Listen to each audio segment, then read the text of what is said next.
Hello and welcome to the Overwatch League Recap, a talk show focusing on the Overwatch League. Today we have a very special episode. We are recording live at the Guildhall Bar right down from the Blizzard Arena. I'm joined by two special guests, well, at least one special guest. Me, the first non-special guest would be Mel. Welcome. Oh, I'm so special, Bob. Come on. Yes, you are special. And then next up, we have Chris Labasco, caster extraordinaire, casts Overwatch League and Fortnite. Welcome to the show. Well, thank you. I don't know about the special part. A certain kind of special, yes, but definitely not a very special person. But I am glad to be here for sure. Awesome. Well, hey, since you're new to the show, why don't you give us a little background about yourself? Yeah. So I guess about me is I am a esports caster, mainly doing Overwatch currently. If you're a fan of Contenders Regions, you'll have heard me a couple of times. If you were a Season 2 China Contenders fan, you heard me a lot doing those games. Season 3 of Contenders, I was doing South America. I just did some regular Contenders Trials I did just recently of North America. Did a couple of the games there for that one as well. So if you're an Overwatch fan, you've probably heard me a lot. I've done some community Fortnite stuff. Try to do some Apex too, but obviously this is Overwatch. That's all we care about right now anyway. Yeah, well, I was thinking you might be jumping into Apex because Apex is a lot of Overwatch players are playing it as a second game. I don't think it replaces Overwatch, but I think it's a good game to kind of just have a change of pace for a time. It's fun, and it's similar to Overwatch in some ways. So I think in that respects, yeah, if you're a player and you got to take a break from Overwatch, yeah, go ahead. Go play some Apex, have some fun. Definitely. Can I just say that we brought Labasco on because of our Fortnite hate? Right, Yes. So he's our redemption because he plays Fortnite. So hey, you that one guy that gave us the bad review. We do love Fortnite. So if you want to go back and change that 1-star to a 5, we would appreciate it. That's so not cool because I get people having beef with Fortnite at times because sometimes they don't listen to their community and then they try to make up for it really fast, and it's like, come on, you made it where planes were impossible to deal with. People have actual gripes with the game. It's allowed to happen. Don't be mad at people who don't care for it either. I get not wanting to play Fortnite, but whatever. Just roll with the punches. Well, it's a good way to put it now. Just to give you a little background, what happened was we just made the comment on the show that Fortnite really wasn't for us. Which is fine. And then we got a horrible bad review for it. I mean, the guy was mad at us, and and we apologized to him, but he still left that 1 star. He's just there's something wrong with him, clearly, that he's got to give you that review, because if he knew you, for one, he would never do that, and two, Fortnite does have its problems at times too. Nothing's perfect in this world. Nope. Except for Overwatch League. Yeah, Overwatch League's all right. Goats is awesome. Listen, I'm okay with Goats. It makes my job easier, so. But, okay, so I always do want to start the show thanking our recap producers, Shazir and Thrill. Thank you guys so much. You guys can join them in having your name read on the show. It's just $10 an episode. And thank you to all of our Patreons. I don't care what level you're at. Yeah, I mean, anything helps. $1, $2, whatever. All right, so jumping in right off the bat, the first thing that I wanted to talk about was the casters have moved from a little room, a little green screen stage to... They called it the caster closet. The caster closet. It was actually where the Korean production of the show did their casting all of week 1. They went back to Seoul, but they did it all there, live. So that was kind of neat. But that's not what we're talking about. We're talking about the casters are now on the floor in the actual arena, surrounded by all of the fans, and I thought this was really neat, but I want to give you guys a chance to tell me what you thought of it, especially you, Labasco. I thought it was interesting. As somebody who comes from a sports broadcasting background, most of the places where I was broadcasting, I did mostly hockey. You'd be up in a booth somewhere similar to what they're in right now. So it's kind of cool when you're in they're in the crowd too. Like I was above generally. They're in the middle, kind of up high. It's kind of a cool thing, but I do know that they don't have as many views that they get to look at and things like that. So there are some limitations to what they get to do. So I can see why maybe it's not everybody who's in the production or casting staff may be happy about it. But it's cool to be in the atmosphere. It definitely is cooler than being in a closet like they used to be. Yeah, because the way I understand it is they used to have a ton of monitors with whatever feeds that they wanted, and now they have the main broadcast. The second monitor is the top-down view, and then the third monitor is an actual live stat tracker, which I really want at home. Don't we all? I do think, though, that when looking at the casters out on the floor, it does put them more on a stage than they were before, right? Before, they didn't have to worry about what they were doing during the cast. Yeah, they could scratch their butt. They could do whatever they wanted. Right, and I don't know how much they worried about that while they were out there, to be honest, but it does put them kind of in a bigger spotlight, which could be good or it could be bad, right? But depending I on do the think personality, right? that it definitely allowed us to see kind of their personality and see that Uber's excitement is genuine, right? He's like jumping up and down and waving his body around just as much as his hands. He's moving his hands and right. he's getting his into voice it. Is definitely reflective of what he looks like when he's doing that. Well, and then Mr. X at times was basically like doing stretches backwards on the gate. I don't know how to explain it audio-wise, yeah, but he pretty was, much just lounging. Yeah, is what it looks like. And he's just not missing a beat. It was great. Really? I didn't really see you when Mr. X was up there. I saw a little bit. I saw Uber, though. Maybe it was just because I was more paying attention to Uber, because, like, I cast from home mostly for anything I've done esports-wise, so, like, I'm in a chair, and, like, I get animated, but I'm in a chair, so you don't tend to, like, use your hands as much. I mean, you still do, but, like, you don't get your body into it as much. Oh, yeah. So it's a little bit different, but, like, it was cool to see, like, when I was casting hockey, like, I was a lot like Uber when I was casting hockey. So it was cool to see that I'm not the only one who gets, like, really animated in something like that. And, like, Semler, too, would get animated, too. Like, It wasn't just Uber. There's a bunch of the other casters I saw that got animated. See, and It's not as much. well, True. And I specifically remember Monty.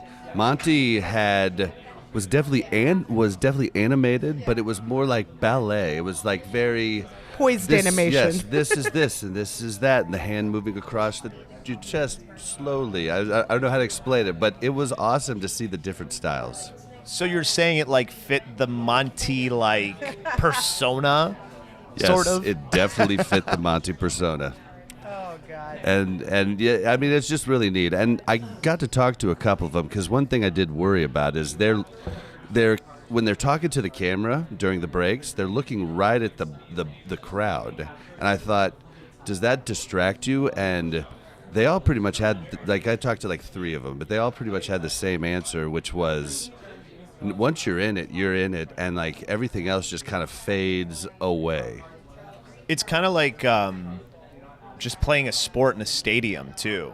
You know, I'm sure it's the same way for maybe not everyone who's on stage for the pro players, but I'm sure most of them, especially if they're a veteran at this point, that they're probably the stadium and the crowd kind of fades into it, and you're just focusing on what you're doing. I mean, professional athletes in like just traditional sports, like, they're constantly, like, you get guys that will get heckled, like, you can hear the hecklers from across the stadium. And, you know, I think that's the nice thing too for, like, esports is, like, you got headsets on that are noise canceling, so it makes it a little easier. Yep. But still, I think that when you're a professional, you learn to acclimate to the surroundings that you have. Well, and I don't know if they're going to do it throughout the league, but it did seem smart to me that the 3 rows of seats right in front of the casters were all reserved for media. So you don't have someone there heckling. That just You don't? Because I'm pretty sure I remember Bob making faces at Uber, trying to get Uber to laugh. I was making faces at Uber. And, if things did fade away, Uber definitely saw me, because after he was no longer live, he goes, "Nice try, Bob." Mushu Beef from Broadcast GG, who I know is a friend of yours Definitely. as well. He was taking pictures, and there's one picture of Mr. X giving him kind of a death stare almost. He showed me. He showed yeah. me. So even though they're not paying attention, they're paying attention. Well, if I know Mushu, he definitely turned the flash off. So Maybe. Hopefully, I think Mushu's smart enough to do that. So Yep. All right. Well, let's move on to the next thing I wanted to talk about. It's longer days and shorter days. The new format is trying to push every game into an hour-and-a-half time slot. And we did see one day, Saturday, actually ended early, but every other day ran long. And the last day, we had 3 Game 5s, almost a 4th Game 5, and it ran in 2.5 hours long. Saturday didn't actually end early. It ended on time. It was ahead of schedule for a while, but then it ended on time. I think the LA Valiant and the Titans game took it a little bit longer, but it was definitely long days. I mean, we were there, and it reminded me of Stage 1 finals when they did all the games in one day, and everybody at the arena was like, oh, okay, yep, this is long. Yeah, that was when they actually did the regular games and then the finals the games playoffs. after. Yeah, that Stage 1 was It was rough. epically long. And they changed it for Stage 2. I mean, that's one thing I will say about Overwatch League is they're very good at identifying their downfalls and addressing them quickly. Yes.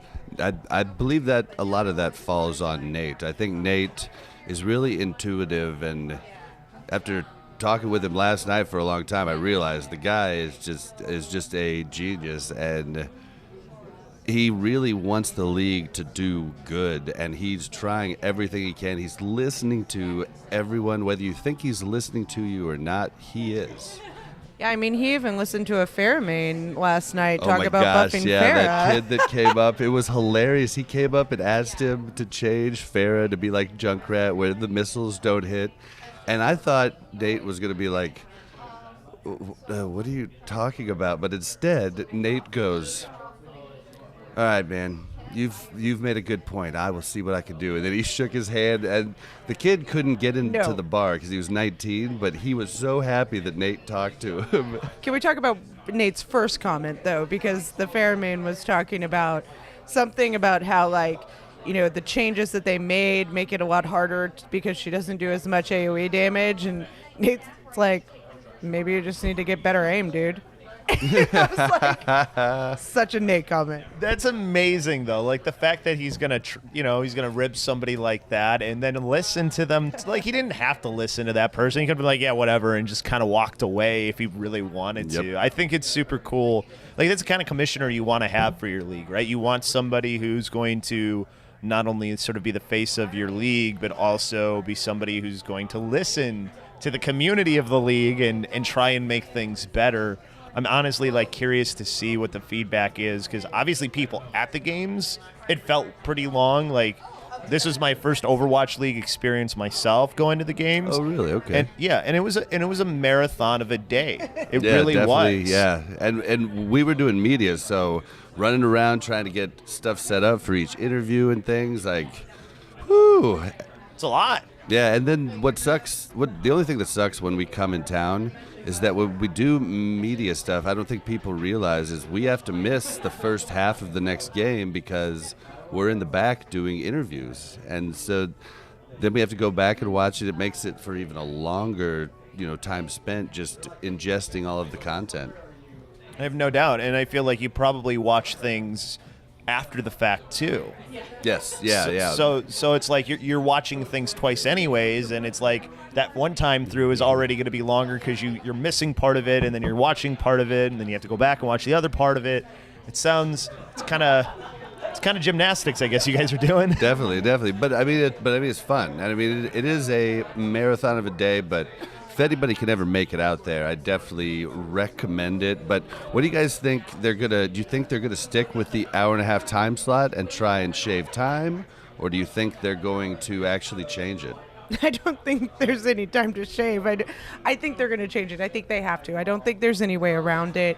And you can't predict how long an Overwatch League game is going to go. You just can't, especially in the GOATS meta, right? Like, Yep.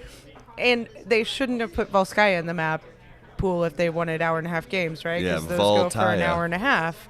And so I just think they're going to address it. They're going to look at it. They're going to say, not only is this not good for viewers in the long run, right? Like, yes, viewership stayed high this week, but it was week 1 and everybody wanted to see everything, right? But you start getting week 4 and week 5 and people aren't going to want to watch at 11 o'clock at night, right? Like, and we were here and we didn't get out of the arena till 11 on Thursday and Friday. And then on Saturday and Sunday, it was still like 8. Well, you know? no. Saturday it did end at like 6 because I remember us getting out of there and being like, oh my gosh, we have a long night. I think part of it goes to, well, it's funny because you mentioned Volskaya being something that'll take a long time, but that's like, if you put in any of the other 2CP maps, well, it's probably going to be, like, I would imagine that's where the longest amount of time came from every game was 2CP. Maybe Escort second if you had some really good Escort games, or maybe maybe Hybrid. Hybrid probably is second.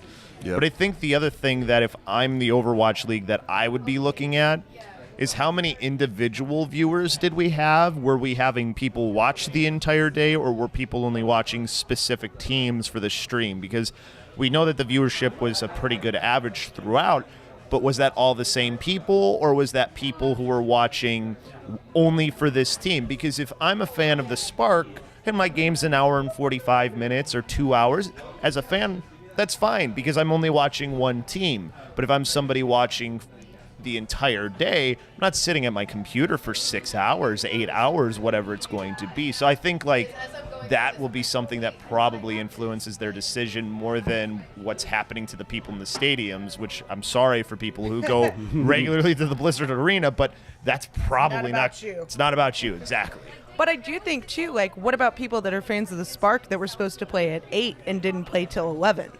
You know what I mean? That's an exaggeration. But, like, even if you're an hour late, you know, you're planning your day to go watch at 8, and then you don't get to start. Or, in contrast, the Valiant game, which they had a watch party here at the Guildhall for, and it started, I think, 30 minutes early, which is like, wait, I planned on being there at 6, you know, and now I'm late. Yeah, that's something that I really worry about with going late. I think is better than going early, because if someone's planning on getting off work or planning around being ready to watch it at a certain time, going early I think is really dangerous and could really piss off a lot of people. I think so too. I think it is something that you're going to see them address at some point, probably after stage 1 maybe, but I don't know. Like I don't know what would be the best answer either, because it's like you're already giving sort of estimates of time. If you give yourself an extra hour and 45 minutes and the games end up being shorter, then you're running into that early problem. If you give it the less time and you're going later, that's still not ideal. And now you have to consider too, they have games on Disney XD. I was just about to say that, but you beat me to it. Yeah. So, like, how does it work? I wonder if there's certain things within their contract with Disney XD that they have to fulfill. I'm sure there are, but then again, how is it that they put that into consideration, right? And do they cut off the broadcast when their time slot ends on those TV channels? I honestly, I think the Disney XD is only the first map on Thursday, or the first game on Thursdays. So Okay. I think So they they're might starting cut it slow. off, yes, but then you're also looking at like football, right? Like how often does football run over? And if they do let it run over. If you don't record your shows later, then you miss out on, you Oh, know, yeah, The Walking Dead, because football ran over an hour and a half. Well, The Walking Dead is not on any of the football channels. Yeah. But I know what you're saying. But still. she's got a point, though, because you're Good watching point. the end of that NFL game, and then it's like, oh, Walking Dead already started 20 minutes ago, and you're trying to switch over to it, and then it's like, well, I didn't tape it. Now what am I going to do? How are you going to – well, I guess nobody knows what tape is anymore. But DVR. Yeah, DVR it, right. But I think that running over – you don't want to run over a ton. I feel like if you're over, you don't want to be an hour over, and I think that's one of the problems that they're running into is clearly they want more than an hour over. Well, and you have to think about it. So all of those Blizzard employees that are running the production, like I said something to one of the community managers, and I was like, "This has got to be rough for you," and he was like, "Nope, hourly." So that's got to be put you over budget quite a bit. You know what I mean? And that's something that we know that Blizzard is sort of addressing with some of things that they've done anyways. So I don't know if they've accounted for – I hope they've accounted for that with whatever's happening. But, yeah, that brings into more questions to how do you answer this? And I think that when we go to Season 3 and teams have geolocated potentially, I think that might – solve some of your problems, because then you probably, and this is the biggest question for me as a broadcaster, is like, okay, are you going to do it like football where you only have like all the games on the Overwatch League site, or is it like every team's going to have their own home broadcast? Like, how does that change things? Because then it's okay if you run over because you only have one game on that one specific channel. Right. You don't have to worry about it. Your game's still going to start at 7 o'clock if you had a 6 o'clock game. I hope it goes local like you're talking about. I mean, that would be amazing. And I really think that we're at a point to where next year I think games are going to have to run simultaneously. Like maybe not like Sundays. I think they confirmed next year it would not be Really? all geolocated, though. Oh, it's going to just be they were shooting for that. They were shooting for that, yeah, and I'm not sure. Don't quote me on that, but I do think that making people choose which team they're going to watch will support team, like rooting for a certain team, right? Because I know there's a lot of people right now that just kind of root for whoever, or root for 12 different teams, and that's cool, but no. Get your own team. It'll be. Stick to it. They'll be your people that just want to watch their one team play, and they'll be your people that are just like the NFL Sunday ticket people. Then there'll be your fantasy people that want to just watch all the scoring plays. I mean, can we get an Overwatch League red zone? That would be cool. I would watch that. I think that'd be really cool. It'd be hard to do because it's like I don't know how you would do it because people could be popping off and you never know what's going to happen. Right, but it's Overwatch League like on the point. Right, so the closest team to the point gets the views. Like, do you ever watch Red Zone? Yes, yeah. You got to trademark that right now. I'm just gonna say that. Like, you need to be like, hey, Blizzard, I've got the idea for when you guys are in different cities. You're gonna pay me a lot of money because I thought of it, and you haven't even thought of it. Big team fights. Times running out, even on certain points. Like they're going down Kings Road to point 2. Time's running out. You jump to that game because it's exciting. You know what I mean? It's that exciting point in the game. Nobody's, running back, setting up. Like it's just action. Then you jump to the next action. There will definitely be an audience for that.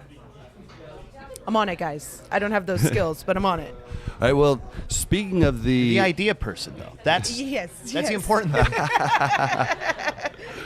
Oh man. Well, speaking of the production was really cool, and apart from the casters being in the arena with everybody else, they've changed the way. They've basically, the desk is turned into watch point, a pre-show and a post-show broadcast where that's where the desk talks. But what they do at halftime now, instead of having the desk talk, is they do a halftime show, and they've done it really neat. I really enjoy the way that they have the weatherman thing. Yeah, I mean, I don't know how to explain it, but it's like they just go up to them, they're standing right next to the screen, and they point out different things, and it circles, and they're like, this guy did this, and this guy did this, and this is what happened here, and it's really neat. I hope that they continue to do that too. Maybe give them like a little telestrator like iPad Yeah. that they get to do it with as well, so that way they're like drawing on it on the big screen while they're standing there, and then they can point to it. Like, that'd be super cool. And how much more entertaining is it than people talking at the desk? I mean, people talking at the desk were trying to explain, and sometimes they would give visual examples, but now they're using the visual examples, and I think it really will add to people's understanding of what's happening in the match. And all of the different casters did it really well. Well, and I do think that I don't think it's going to be a standard that the casters are the ones there, but I think because Sideshow's stuck in Europe, I think that's why the casters are stepping in. We did see a Bren appearance yesterday. Oh gosh, yes we did. He appeared ninja form. Yeah, wow. The Brenji, yes.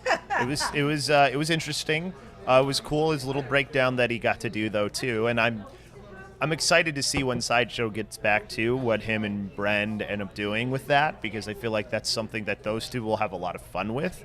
I mean, not just from a analyst perspective, but just as them as personalities. Like, definitely lends itself to a lot of things. Like, Bren coming out with the suitcase was pretty good, I thought. Pretty good. So I think it'll be really cool what they end up doing with it, and I like the change in format. It feels like you're watching a segment on ESPN where you got like Teddy Bruschi breaking something down for the NFL or something like that. I like stuff like that, so I'm cool with this. Yeah, and if you are missing out on Sideshow, he's stuck across the pond, but if you want to, he is going through and doing VOD reviews on his Twitch channel. So if you're missing Sideshow, definitely check that out in the interim until he returns to the league. I mean, he does have a place here at the Guildhall while he's in absence with his picture up on the wall now, so... He does, and we got Nate to take a selfie with it last night. That was wonderful. If you're in the area, please come take a selfie with Sideshow. At the Guildhall. The Guildhall, which is awesome, by the way. Just wanted to point that out.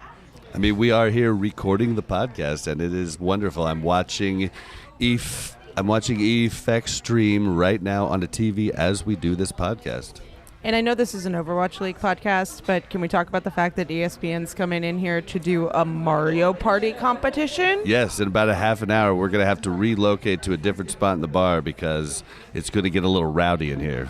Yeah, Finn on Fire, for those who are like ESPN esports fans, one of the writers is going to be here apparently defending a title of his in this Mario Party. I just saw it on Twitter, so it's like he's somebody who does write a lot of Overwatch League content as well, and I think is going to be doing some more, but he kind of covers everything, so definitely somebody I hope I get a chance to like just say hi to even when he gets here. It's going to be fun, without a doubt. Yeah, it's definitely going to be cool, and we are going to watch it after we are done with this. But real quickly, I just wanted to point out to everybody that everybody was saying that the league was not going to get Twitch people watching, and then the naysayers were saying the only people that are going to be watching are just going to be doing it for skins, but then those same naysayers say that Overwatch is dead and nobody's playing it, so why would they be in there getting skins? Okay, I'm sorry. If you're going to watch to get skins, the only skins you get are Overwatch League skins, so I don't understand why you would watch if you're not a fan. I don't think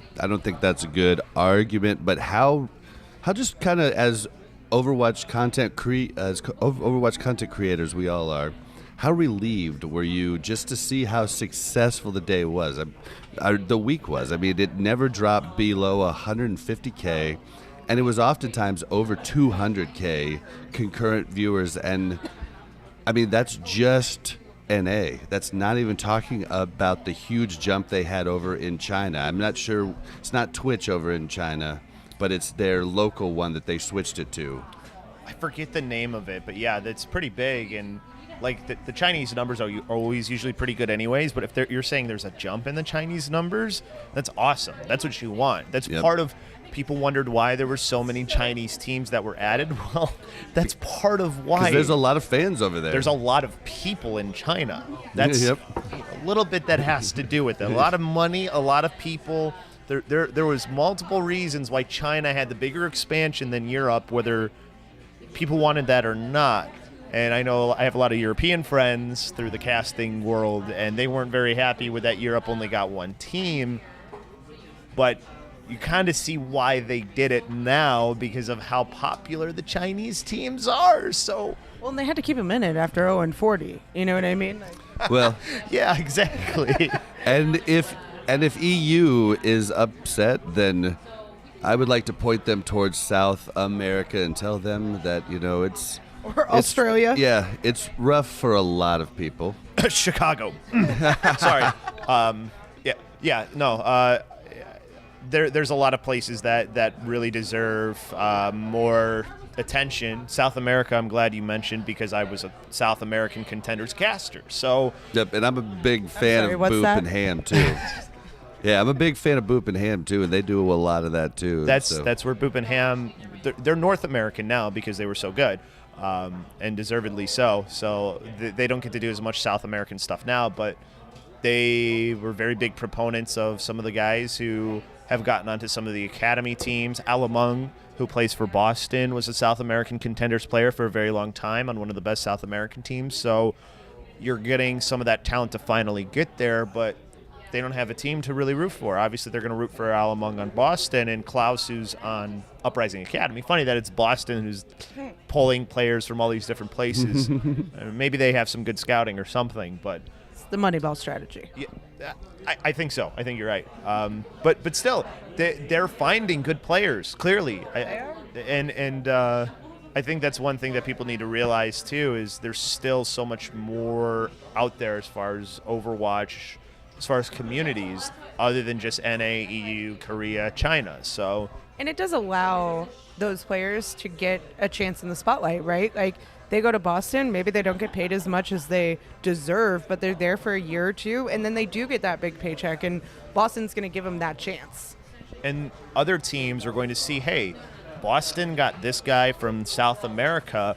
Maybe there's other players that we need to kind of scout and take a look at over there, which there definitely are a couple of really good players. Some people saw the Team Brazil, who played really well. Even though they didn't make it to the World Cup final stage, they still played really well in their group stage. So there's definitely more talent than just the areas that we're kind of expecting. But yeah, the one good thing is you're getting good viewership still, even though you're still alienating some of those areas that you do want to see more. Yep.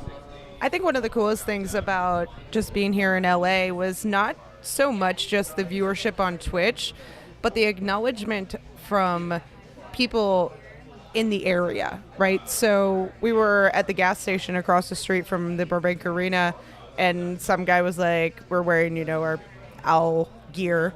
Some guy's like, hey, are they, who's playing today or something? And we told him that, they're playing across the street, and he didn't know that, which I think is really funny. He's literally looking at the building.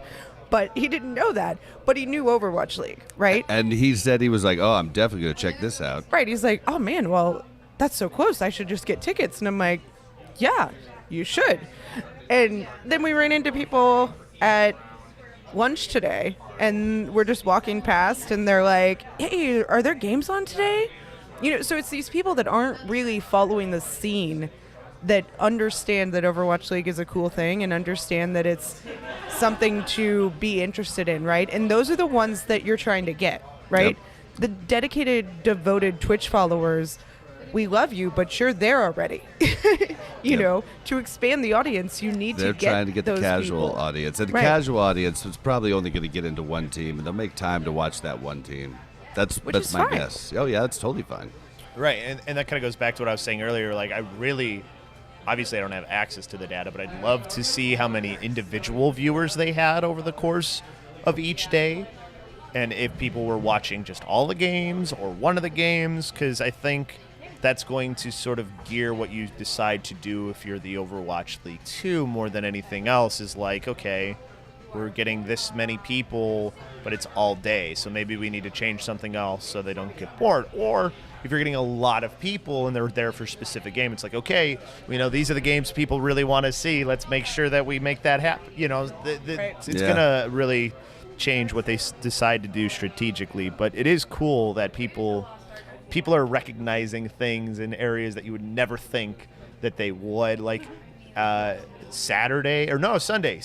Who was it for the LA Gladiators? It was from the guy from Community, Yeah. Joel McHale. Yeah. Joel McHale was at the game.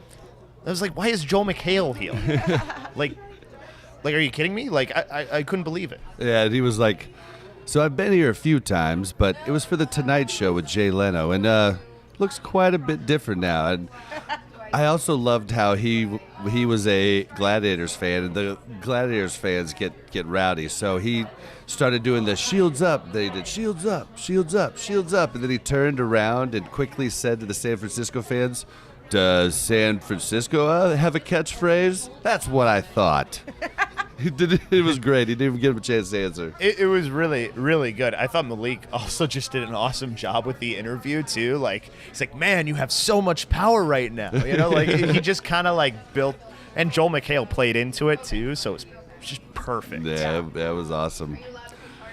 Okay, so we're going to talk about some of the teams here in a second, but the teams were a lot closer than we expected. Like, I mean, I'm looking at the actual standings right now, and unreal, nobody's power rankings had this, but the Spark, the Titans, Paris Eternal, the Chengdu Hunters, the Toronto Defiant, and the Atlanta Reign are all in the top 8. Listen, let's not go crazy over it's 1 early, week, but okay? nobody expected them to be as competitive as they are. I agree with that, but I do want to counterpoint with not just are some of these other teams in the top of the rankings, which we didn't expect, but they also maybe played teams that we expected to be better that weren't. Well, I think the bigger point here that teams are closer than we predicted is looking at the fact that there were only 3 4-0 games. Yeah. And on Sunday, almost all 4 games went to 5. Well, and some of the teams played twice, so it's going to be a few weeks before you can truly look at the standings and give them any sort of power, because teams that played twice, teams that played once, I mean, it's a very different thing. So it's going to be a few weeks before the standings actually start to show us the true power of the teams.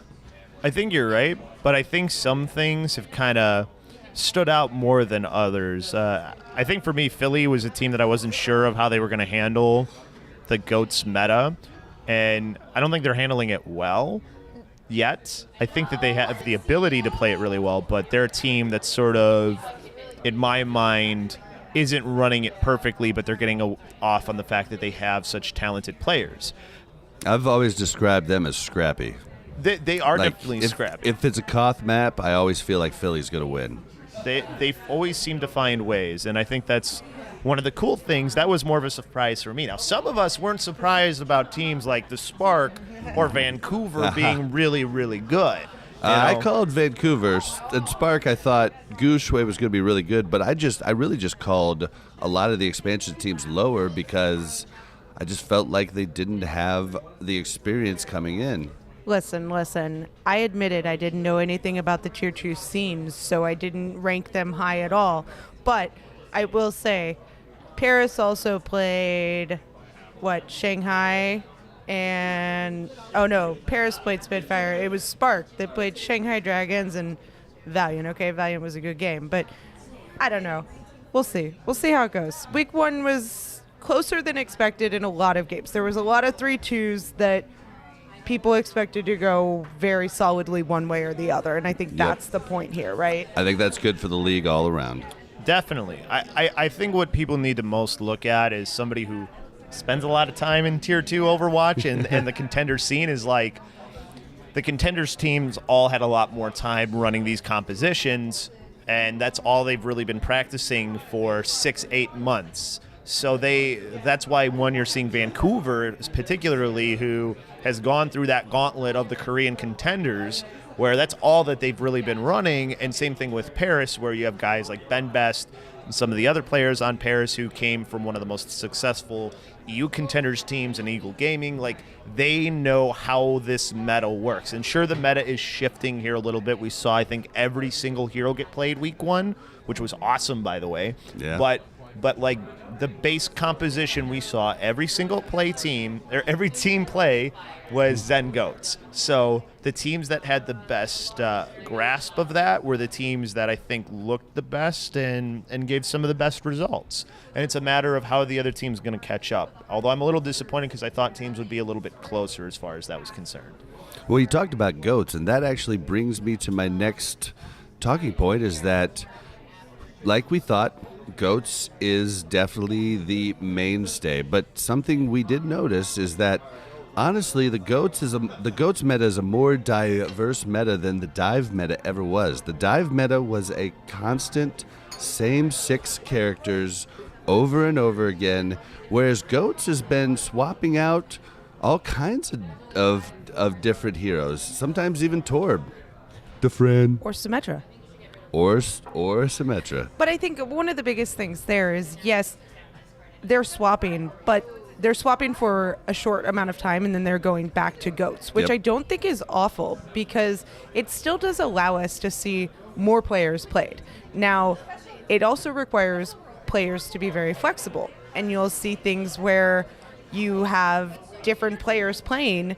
Maybe they're not the best Brigitte on the team, but maybe they have some other aspect to them, like they can play Sombra or they can play Zarya when we need those swaps. So I think that's more of what we're looking at here.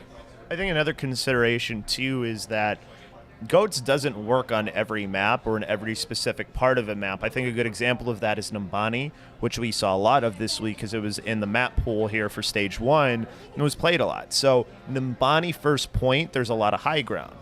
If you're playing a Reinhardt-centric Goats, which is what you generally see as maybe what you could consider the base strongest comp for most situations, is so much harder to run there because of all the high ground. You can sort of just poke away at that composition before they get in a position to do anything.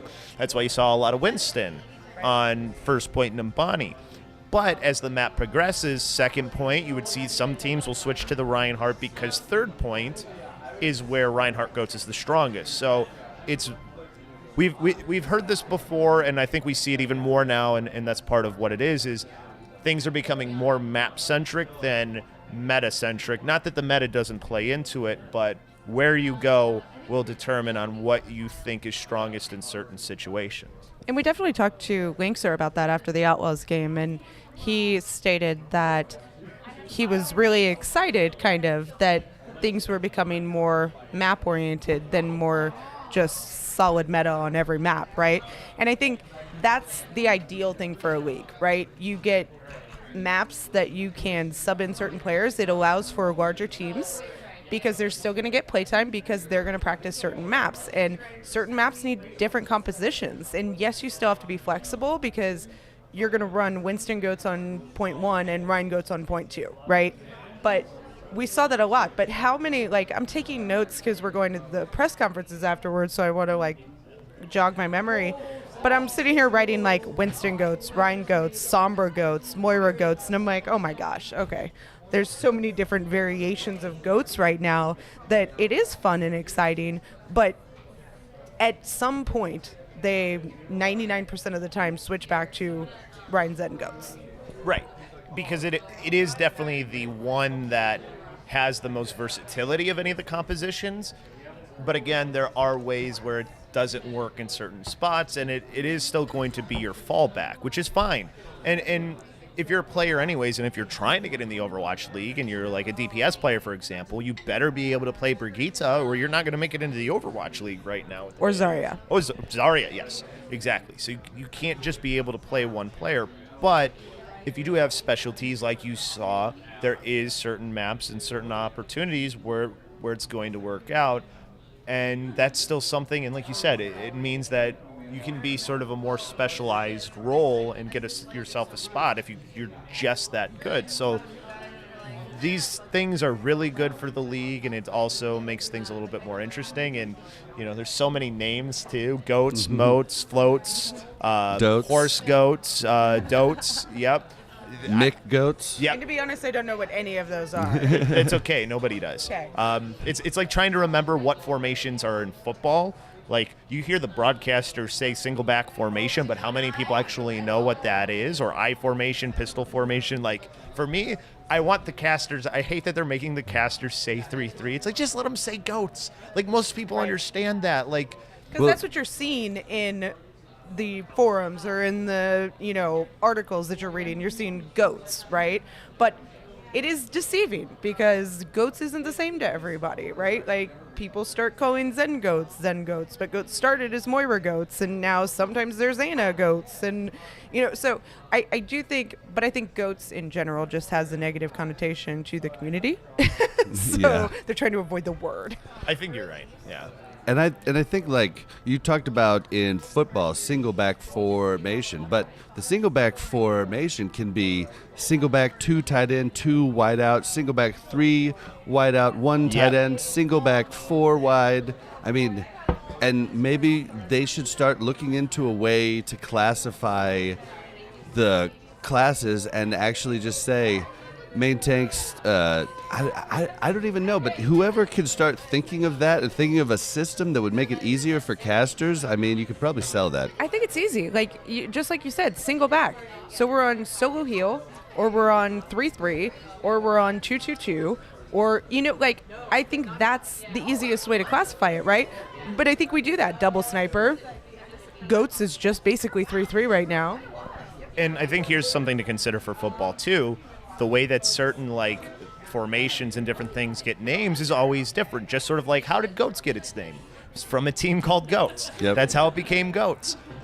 So as a Chicago Bears fan, as far as throwing football in there, the 46 defense. Why was it called the 46 defense? Is because the defense predicated upon Doug Plank, who wore the jersey number 46. So there's always stories I actually like didn't that. know that. Yes. I know a lot about football, but I did not know that. Yes, so 46 was Doug Plank's number, and that's how it became the 46 defense. Oh, wow. Yes. So there are things like that in traditional sports where that's how things get their names. Why is the pistol formation called the pistol formation? It's because it kind of looks like the way that the running back and then the quarterback and then it looks like a gun almost. They get names for silly reasons in sports too, and they still say it even though it's not the technical term or whatever. It's you're allowed to put that into a broadcast. Right.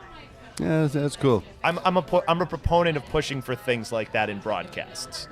Who would you guys say the star hero of week 1 of the Overwatch League was? Wait, star hero or star player? Hero.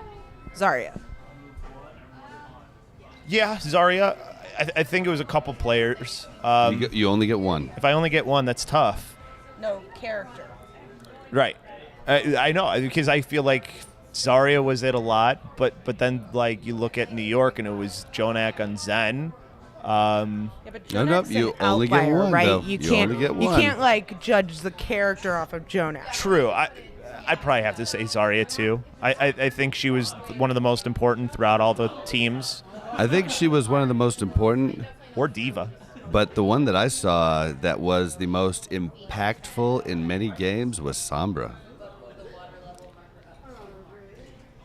Yes I mean, and no. Definitely wasn't played as much as Zarya and wasn't as important as your Zarya player, but you saw those teams that had a Sombra that was patient and could really get in there and use their ult at the right time, hack the Rhine at the right time, hack the Zarya at the right time. I mean, it was nuts. we also saw it not work though. We also saw we saw it not work a bunch, but when it did so that's work, why it was I'm nuts, thinking right? she's not the star. And even with some very good Sombras, if you had a team like Paris that knew how to counter that Sombra, it wasn't as effective. And I think that that's why she's not my standout player, is that I think it was interesting seeing her, and I think a lot of teams didn't know what to do or what they had planned didn't work, and they were just kind of blind. But I don't think that in the long run, Sombra is going to be a staple. I want to change my answer to Torbjorn. Torbjorn. But I think that Mel has a good point about the fact that Sombra could, when you knew how to run against her, really could make it not matter. Of course, it's still did matter at some points, but I think Zarya had more impact because she was more important to what was happening. This is like the problem with GOATs is like picking its standout hero. It's like, it's super tough because some teams are going to focus more on their Zarya getting off. Look at a team like Boston. It was all about fusions on Reinhardt. You know, even though you had a Zarya and Axiom who was doing okay, it was more about your Reinhardt and that. And then, like, because there's so much teamwork, like, comboing things is important. Like, Diva's got a lot of credit for a lot of the self-destructs that did a ton, but generally it was either the Brigitte or it was the Lucio that was making those self-destructs. Because they're booping into the right space, Brig stunning Ryan at the right time so he couldn't position the shield properly. Exactly. I also think, though, looking at just overall compositions, I don't want to leave Lucio out either, because on the maps with environmental kills, Lucio was definitely the star of those games. Wasn't it wonderful to see Lucio back in the pro meta? Harry, come back and play. Harry Hook, come back and play. Closer's pretty good, though. Oh, Closer's pretty darn good. I'm a Harry Hook fan, too. Yeah, Closer's great, but Harry, there's a special place in my heart for Harry. He was my first interview face-to-face. I mean, I have a special place for Harry Hook. He's super nice, too. Oh, God, he's really nice. Yeah, there's a special place in my heart for all of the original Envious players, so I feel you on that.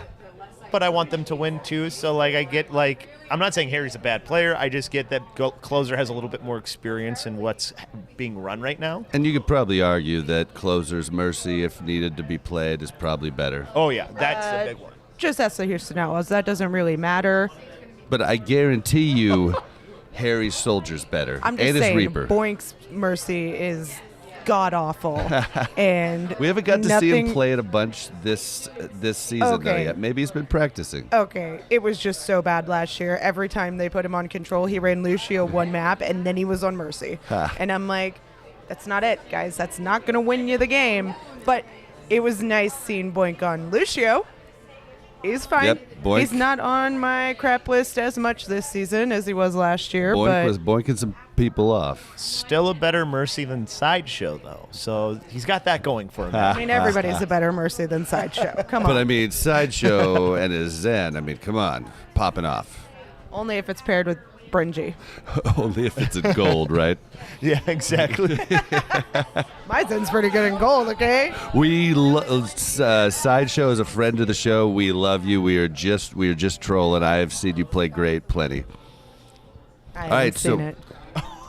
We are, I mean, this is going to be a super episode because we are just now getting to some games. Let's talk about some games. I'm going to turn it over to Mel to kind of talk about Fusion and their first games, and let's just talk about games. Right. Okay. So Fusion went 2-0 this week, and impressive, right? Because we were kind of on the fence on what they were going to do. They did play the same six the entire time, so they had Poco, Sato, Carpe, EQO, Boombox, and Neptuno. They went 3-1 in their opener against Spitfire, a little redemption for them there. And then they went 3-2 against Atlanta Reign, which Atlanta Reign looked real strong. And they still looked really strong against the Fusion. And I think that Fusion showed us that they were able to clutch it out. I think they made a lot of mistakes. But I think they were able to get the W. So that's what matters. What do you think? Yeah, I'd say that's a pretty good recap of the Fusion, how they ended up playing throughout the entire time. I think for the Fusion, the biggest thing is that they are so mechanically gifted, and even though they don't know this meta perfectly, they really know and have the experience in those really tough situations. I want to talk more about Atlanta, but obviously we're talking about the Fusion, so I don't want to go into that too much just yet. But I think you look at that first game, though, against the Spitfire, it showed you that it's not always about mechanics, though, either, that you've really got to understand what's happening. And I give a lot of credit to the Fusion coaching staff for, even though things weren't perfect, that they are definitely making strides towards being a team that can still be at the top. For sure. And I think Boombox was on fire. He looked great. I think he was very good. We also asked him at the interview if he thinks he was going to take the spotlight from Jonak And he literally just sat there and looked at me and was like, no. And I was like, okay. It's Jonak. I mean, listen, Boombox is good, and he's great, and I think he's a really good Zen. But Jonak is just, the dude's not fair. I mean, did you see his stat? It was nice because the stats are actually up already, and per 10 minutes, Jonak is near the top for both healing and for doing damage.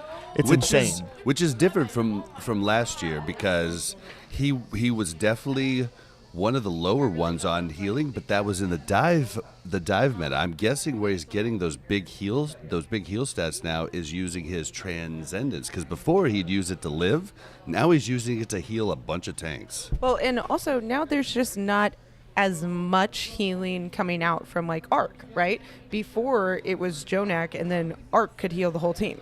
Yeah. Right? So Arc was damage boosting Jonak, and if somebody needed healing, he'd go heal somebody else, right? So I think it's more just about the fact, yes, I know there's 3 healers, but there are also usually 3 off healers. We don't have an Ana or a Mercy in the pack usually. Oh, and I will say, just to let our listeners know, if you want to hear that Boombox answer, that first day we tweeted out all of our questions on our Twitter at @OWL recap. So you should check that out because it's a pretty funny answer. That's really cool too.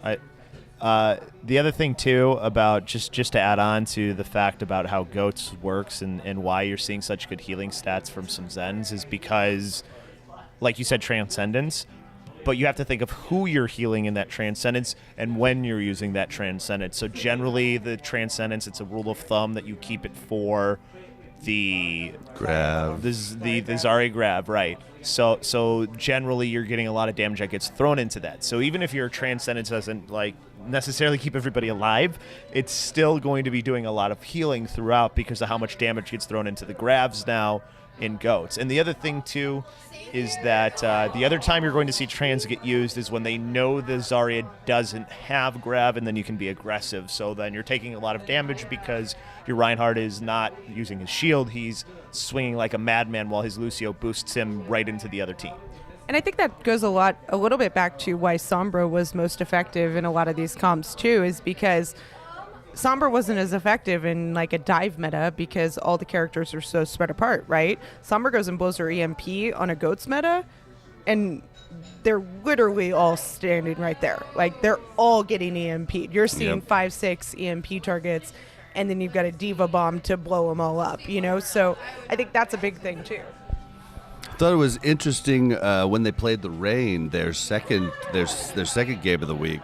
Rain put up a fight, and I mean, it went to the last control map 1-1, 99-99, and I mean, it was close. And my boy DeFran even played Torb on that map, and I was really conflicted during this one because, as everybody who listens to the show knows, I'm a huge EQO fan, a huge Poco fan, a huge Fraggy fan, just a huge. The Fusion is my second team. Unless they're playing Dallas, I want them to win. But I was a little conflicted on this map because I had an interview scheduled for DeFran, and I thought if they lose, I'm not going to get this because DeFran doesn't even like interviews, period. So if they lose, I'm not going to get this. So I was conflicted, and then they did end up losing, and DeFran did end up canceling on me. Yep. Feels bad. Yeah. Feels bad. We ain't popping off, dude. Oh, gosh. Well, I think Fusion looked better than we thought, but looking at their game against Spitfire specifically, let's talk about Spitfire a little bit because they went 0-2, right? So the reigning champs go 0-2, and they Feels played. bad, man. Yeah, they played a steady 5. They had Fury, Gesture, Prophet, and Nuss and Badozin, and then they subbed in Birdring and Guard a little bit, and I think they put in Guard on Sombra. A lot. But it was funny in that game against Paris Eternal. The Sombra worked great on that map 1 on King's Row, and then on Route 66. I don't know if they, Paris Eternal had a talk in, at halftime. I think they regrouped. at halftime. But on Route 66, Paris Eternal held them in spawn on defense. Yeah, they literally and just they killed just guard. destroyed the Sombra over and over again. Yeah, as soon as he came out, they just destroyed him, and I think that was their plan. And I think they were the first team, and it wasn't until Saturday, but they were the first team to show us that Sombra is not all so powerful, right? Like Sombra can be countered, because no other team had done that. When a team had a good Sombra up until Saturday, it was over. You were going to lose if you couldn't counter it. And so I think that was something exciting to see from Paris. But back to Spitfire. Let's stay there. So they lost 1-3 to Fusion. And the only map they won, let me talk about this, is they played 4 DPS on Volskaya. And that's the map they won. Yeah, it was exciting. That comp's neat. It runs a single tank Hammond and a Mercy, and then 4 DPS. I did not... It's not Reaper, by the way. Yeah, we'll get to that one later. I did not notice if it was the same 4 DPS. I remember Pharah. I remember Sombra. I remember Genji, Tracer being in there at times. Not really Genji, though. Was it not Genji? It was McCree, Tracer. Oh, wait. No, I don't have it written down. Yeah, I just remember it was 4 DPS. So generally your 4 DPS and quad DPS, you'll have like, sometimes it'll be an Ashe, maybe you're usually seeing a lot of high mobility DPS players or a Widow. So Ashe or Widowmaker is usually one of them. Then you have your Tracer, your Sombra as 2 of your other ones. And then your 4th DPS, it really just, usually Pharah. I think Pharah is the final one. So that's, they have that Mercy to do the... Yeah, because you have the Mercy. And the reason you kind of, if you think about all 4 of those heroes, you have 2 heroes that are kind of flanking DPS. Then you have your Pharah who's in the sky, and then you have your Widowmaker who kind of sits back. So you have a very spread out team, which one makes your Mercy able to fly to all those different areas. So she's not kind of just stuck in one area if she's guarding Angel, and she can escape up into the air to the Pharah, go back to the Widow, whatever. So your healer's able to escape, and you've got 2 players that really need to get healed in Tracer and Sombra. So the comp works really well if you can run it perfectly and you have godlike DPS players like Spitfire has. Yeah, that can, Tracers that can one clip, Widows that can, take out someone in one shot. I think that's why we didn't see Ashe in that comp a whole bunch, because for Ashe to be like that headshot, one-shot hero, she does need the pocket, or she does need a AM Zen. So maybe she could work in a Zen Mercy double heal 3 DPS comp of similar states. Which you did see sometimes. Not by the Spitfire specifically, but some other and maybe the Spitfire too, actually. Maybe, yeah.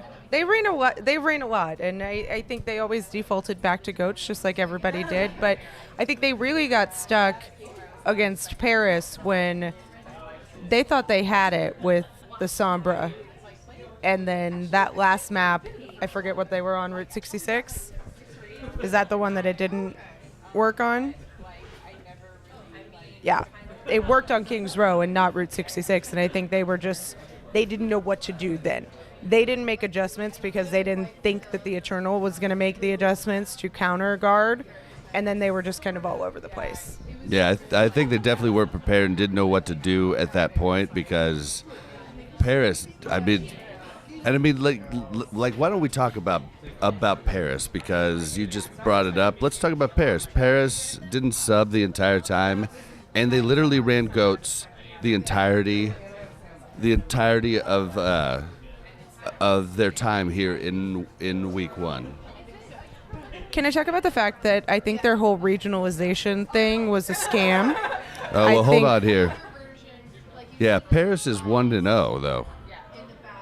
Oh yeah, sorry. Oh, sorry. Yeah, sorry to derail the show, but our notes said 0-1, and it confused me, and I thought that I was wrong. So I wanted to make sure. You're not wrong, Bob. I was wrong. But what I want to say here is I think Paris regionalization was a scam. I think they played off the regionalization, saying that they only wanted European players because they were trying to be, all European. And in all reality, they only wanted European players because they were the best at Goats. Yeah, they were like, guys, this is our meta. Like, of course we're getting Europeans. Yeah, the European scene is known for tanks. That's one thing that they're very strong in, clearly. And And you're seeing a lot of the European tanks do really well, not just for the ones that are on the Paris team, but a guy like RCK on Dallas who played really well on Sunday. He was on Fusions. Yep, Fusions for Boston. Yep, exactly. They are all players, all tanks. Surprisingly, is what all we've seen them play too. They're really good because they probably have the best grasp of goats of any region. So. Good for Paris. I thought it was interesting that they never changed off of goats. I'm not surprised. Never. I mean, they were goats the entire time. Did they even change showed to? us. Now I'm blanking. Did they even change to monkey goats? I think they were just Rhine goats the entire time. No, they changed to monkey goats, I believe, a couple of times. Now I don't remember. Yeah, I'm blanking. All I know is that they did not do any of the switches that were happening normally throughout the week. But I liked their comment in the press conference where they talked about, we asked them, why do you think that your goats works better than somebody else's goats? And they said, goats isn't about a star player. Goats is about teamwork and communication, and as long as you work with a team, it will end up working, right? Because they lost it on Kings Row and they came back on Route 66 to counter that Sombra, and they said they could do it because of teamwork. And I like that mentality. I like that aspect of goats, that it's about the team. It's not about a widow getting headshots before you can move it. Yeah. I agree. I think that they have a very good coaching staff, which I think sometimes people forget too, is that's another part of this Paris Eternal team that is definitely playing a role into how they're able to adjust so well too.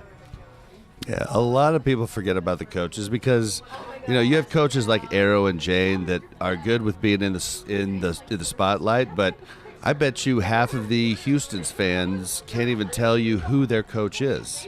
Tyron? But I bet you half of the Houston's fans can't tell you that because he's just not out there and putting himself out there. And some of the coaches do, some of the coaches don't. So sometimes if they're not out there on social media and doing things, you might just forget that that's even part of the team, especially on Houston where Jake takes such of the limelight. Yeah, Paris did play Winston Goats on Ilios well, but I'm pretty sure that's it. So, which I thought was interesting because that was one of the earlier matches, and I was like, no Orisa. Okay. Orisa's not in Goats? Yeah, but I mean, so many people the next 2 days did play Orisa on well. The Orisa comp is kind of hard to run too because you have to really use your speed with Lucio and kind of rotate that comp around, especially if you're playing against that Winston Goat. So yeah, rotating is huge there. And not rotating to the wrong place where you're stuck in a little room and then the Winston Goats just diverges on you and just engulfs you. So got to make sure you don't do that too. All right, so I want to talk about the Atlanta Reign, our boy DeFran, our boy Dogman, the king of the meme team. Like, this team ran Torb twice in, two different matches. They went 1-1. Their actual loss, the second day to Fusion, went to map 5, 1-1 on control, 99% on both sides, and was just a really good game. So Atlanta Reign has come to play. What do you guys think about Atlanta Reign? They're super talented. That's one thing I know for sure. They have a lot of talent it's about making sure that you can keep them all level-headed, and they're very exciting. They all have personalities. Dogman is the best person on stage of any team. Yeah, 100%. Dogman was up there dancing, amping the crowd. I mean, most of the players are so silent. He is the only Overwatch League player that I have seen stand up after a match and start pumping the crowd and yelling. Like, literally every other Overwatch League player just sits there in their chair behind their little screen and doesn't look up, right? I think it's amazing. I love that about Dogman. Now, Dogman had his own issues. I think he was out of position a lot. I think he, has some room to improve there, but he looked good, and his presence on stage was more than I could ask for. He knows his own shortcomings, too, I think is a good thing to point out. He was very harsh on himself after the loss. to Philly, where he said that he was a little too aggressive, and he was a little more harsh with his words than what I'm saying. But like, he's a player who wants to succeed, and you felt it and you saw it. And gosh, DeFran was so fun to watch. Like, just, Let's go, dude. Yes, and like, I don't care what Atlanta's cheer is, it's let's go, dude. 100%. Yep. The crowd actually changed it to that. Well, we need to have hashtag let's go, dude. Yes, agreed. I think in Dogman's defense, too, like, they had just played against Mayhem, and they had taken them 4-0, and his positioning didn't matter at all, right? And so his first Overwatch League game, it worked, what he was doing, right? And he was able to be more aggressive, and I do think that Fusion put up a much better fight than the Mayhem did, obviously, but I think that's just something he'll learn with time in the game. I don't think he's a bad player. I don't think he has, like, I'm always out of position no matter what I'm doing. But I think he learned, and don't give him too much crap, the Twitterverse or Reddit, whatever you are. He's pretty harsh on himself enough as it is, so I don't think anybody else needs to be harsh on him. And I want to see him up there next week hyping the stage, okay? He's going to. I think that's one thing for sure. I think that the Reign has been one of those teams that maybe people underrated a little bit more. I think that they maybe were thinking more about the personalities and how that can really clash, because there are a lot of very abrasive personalities, I guess is a way you can put it, that if things go bad and go wrong could very easily make this team end up having a really difficult time. But Erster showed up, I think, as well, and was really amazing. They were creative with compositions. They were fun to watch. Erster and DeFran is my favorite DPS duo to watch in the league, bar none. And I didn't get to see him on DPS, so and a little. As far as their positions are concerned, even though they weren't playing DPS characters, but they are the two DPS of the team. Well, DeFran, lots of people said that he just wouldn't be able to handle it up there, and I think a lot of people are confused about DeFran. Even though I lost my interview, I did get to talk to him shortly in the press conference thing that we're doing on day 2. Unfortunately, remember, guys, I told you we were moving into video coverage. Well, I boinked up the audio on that, so you guys won't get to hear it. But if you can read lips, we can post you the video. Yeah, okay. DeFran kind of threw me off because I put the mic up. I said, "Hey, BlazzinBob here from OWL2019, and we are here with DeFran." And DeFran cuts me off and goes, "Oh, dude, that voice."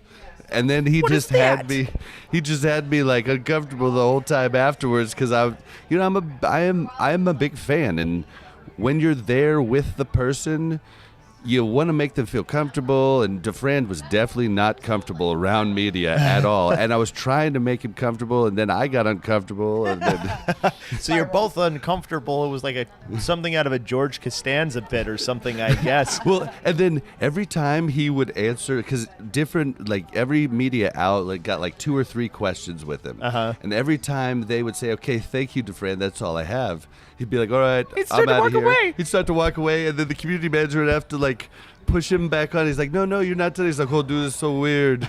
He's so humble, though, and I think that was something that I did not know about DeFran. And I will say, I was not a big DeFran fan on the show. I didn't know much about him, but I knew what was out there about him, right? And and so I wasn't saying that he's definitely going to fail. I'd love to see him succeed, but after meeting him and after seeing him, I do think that he is much more humble than he appears. But I think the resistance to Atlanta Reign came from the experience with Dallas Fuel. And I think Dallas Fuel showed us that the Stream Team Dream Team wasn't so dreamy. And so now you've got Atlanta Reign, and they've got the same type of thing, right? And time will tell. They do have a lot of big personalities, and they do have a lot of people that if things start to go negatively, it could be a different story that we're telling in stage 3, right? Yeah. And I think people don't understand, too. It's not like DeFran has never played on a team. He's part of Selfless. Yep. And who's the person who is sort of in charge of everything that happens with the Atlanta Reign? Selfless Rob, I believe, right? Yeah? Selfless Brad. Brad. Wrong name. I don't know why I thought Rob. I'm an idiot. Selfless Brad. Yes. So like selfless. I can't even talk anyway. Selfless Brad was like a big reason why he even came to the team and said you need to do this. So it's like the one thing that I think people need to consider is like DeFran, as far as the person on stream and the person in real life. It's just like any of those other streamers. It's like generally it's not always the same person when you actually meet them. So last season we were completely shocked after we met XQC and we're just like, okay, so you do literally play a character on your stream because you are extremely nice, extremely respectful. He said thank you. I think he even called me sir. Yeah, he is somebody who gets a much harsher rap than maybe he deserves. He does deserve criticism, no doubt, but I think he maybe gets a little bit more than he probably should. I think once you're in the spotlight, it's kind of like that person at work that annoys you too many times, and then every little thing they do annoys you, that even if other people do it, it doesn't annoy you. It's just kind of, he's already there, right? He's already crossed the line, so now it's too far. But I love the rain, and I really hope they can figure this out and pull it out. I think they looked amazing. They looked very coordinated, much more coordinated than I expected.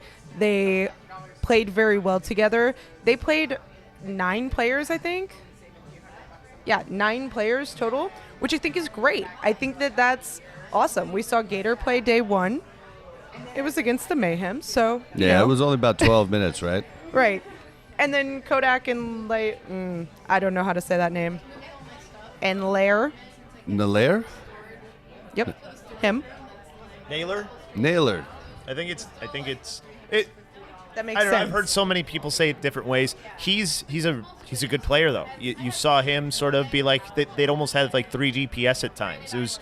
They have some really fun lineups. They have really smart players too. I think is another thing to consider. You know, Masa, who's there, Lucio, very good at alt tracking. Somebody to definitely pay attention to as well. Also somebody else from the EU scene. Just wanted to point that one out too. So there's a lot of people who on this team make up a fun team and a good team with a lot of talent. Erster is, I mean, you saw a little bit of it when he played Hanzo. He carried certain fights. He's amazing. I remember, I forget what it was, maybe but like you thought the fight was over, and then Erster pops off and kills 3, and then all of a sudden the regroup could happen, and they're still in it. I believe that was the last map. Yeah, I believe it was the last map. Yeah, he is going to be somebody to watch too, and you know he's obviously going to play a lot of Brigitte right now. But in the future, he is definitely someone who you're going to have to pay attention to when DPS players become a little bit more relevant again. And he's already making himself relevant, so it's not like it's really mattering too much. All right, well, we've talked enough about the Atlanta Reign. They're going to be exciting team to watch going forward. But why don't we talk about what some would call the true GOATs, as in NYXL? I mean, maybe, yeah. They definitely looked good. They weren't sandbagging, right? But they lost 1 map against Uprising and 1 map against Justice. They played the same 6 the entire time: Mano, Meko, Animo, Jonak, Libero, and Nene. So Nene was a big part of the team. Watch me whip. Watch me, Nene. Watch me whip. I think, though, if you had sandbags and you wanted to sell them outside of the stadium, you probably could have done pretty well anyway when they were playing, because I'm sure there would have been plenty of people who would have bought them. But, no, they looked really good for a team that doesn't really know how to run GOATs yet, which is scary to think about because they won their games with pretty easily. Yeah, and we don't know a whole lot about the Washington Justice yet. You know, it still is their first week, but we do know that the Uprising, we're going to talk about them next, but the Uprising is still a good team. They definitely are, and I think that the Uprising looked good, better than Justice. Well, but we're talking about NYXL. I was just throwing that in there. I'm saying in their games against NYXL, Uprising looked better against NYXL than Justice did. Yeah. You know? It really, like, the score doesn't give you the proper, because there was one tie in the game because Right. it was 2-1. Like, the score doesn't tell you how close the game actually was. What I think is most interesting about NYXL, I guess, is the same 6 that we saw the entire time, right? So over 2 whole games, they played the same 6 players. We didn't see any Sabiobi. We didn't see any Pine. We didn't see any Flower. And yes, I think that's because they're in a GOATS meta.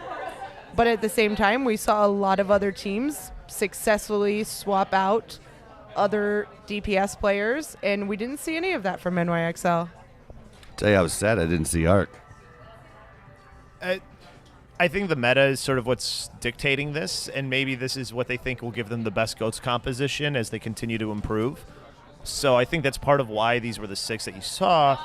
And it's not a surprise that one of the players who ends up getting thrown in there is somebody who wasn't, currently with the team prior to Season 1. So I think that may have a little bit to do with it as well. And I think if they decide to get creative and fun, and if they feel like maybe they can, maybe if they play Florida or somebody where maybe we'll see Sabiolby, maybe we'll see Pine and those guys, because there's obviously still going to be spots for them, especially if the meta continues to shift towards this triple and quad DPS like some people think it's going to, with some of the changes that are going to be coming through. So I think that's what's scariest about NYXL. It's like, oh yeah, they played great. We didn't see 2 of the best DPS players in the world at all in their first 2 games. That's scary. Yeah, that is very scary. Yeah, but they did run. I think Nene impressed me on Sombra. I think he did a very, very good job playing Sombra. And we did see a little bit of variation. No, not really. We really didn't. Yeah, I mean, the bottom line is that NYXL is back. They definitely impressed more than London did, and yeah, they are back.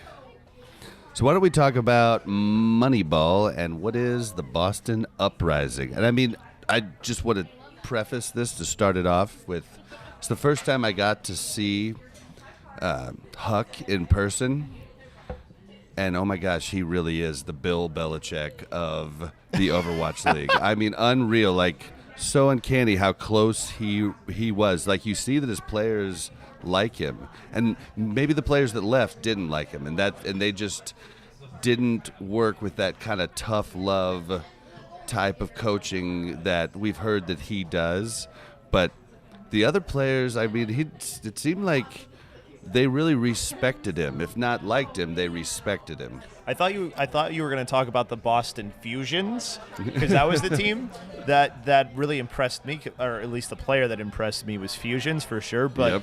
Boston is definitely a fun team, and I didn't get to see Huck at all. I also hear stature-wise he is not the tallest person in the world. Oh no, definitely not. So he's similar.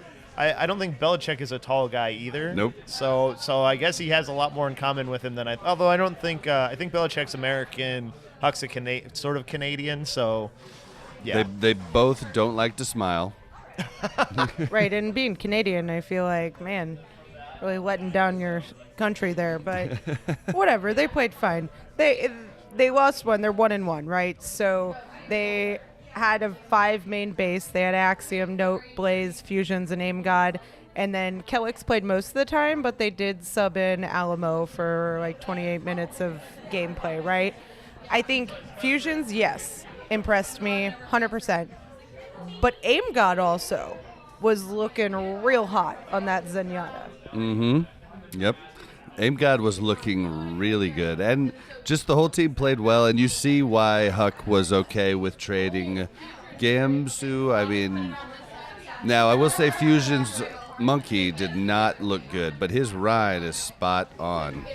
Yes, his Rhine is spot on, and he gets his ult very, very quickly. But for the number of times that Fusions gets his ult versus the number of times that he wastes his ult, I think kind of evens him out with the other Rhine players. I think it's really going to you'll see those alts hit a little bit more the more that he plays with his team, and they start to really understand his play style. Because think about him on the world stage playing with UK.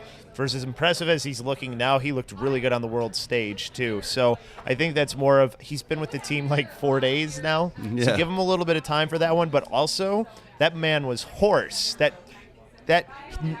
19 years old, by the way. He is the main shot caller for a team he's been with for a couple of days. Like, it's so impressive how, like, he already has his fingerprints all over this Boston Uprising team.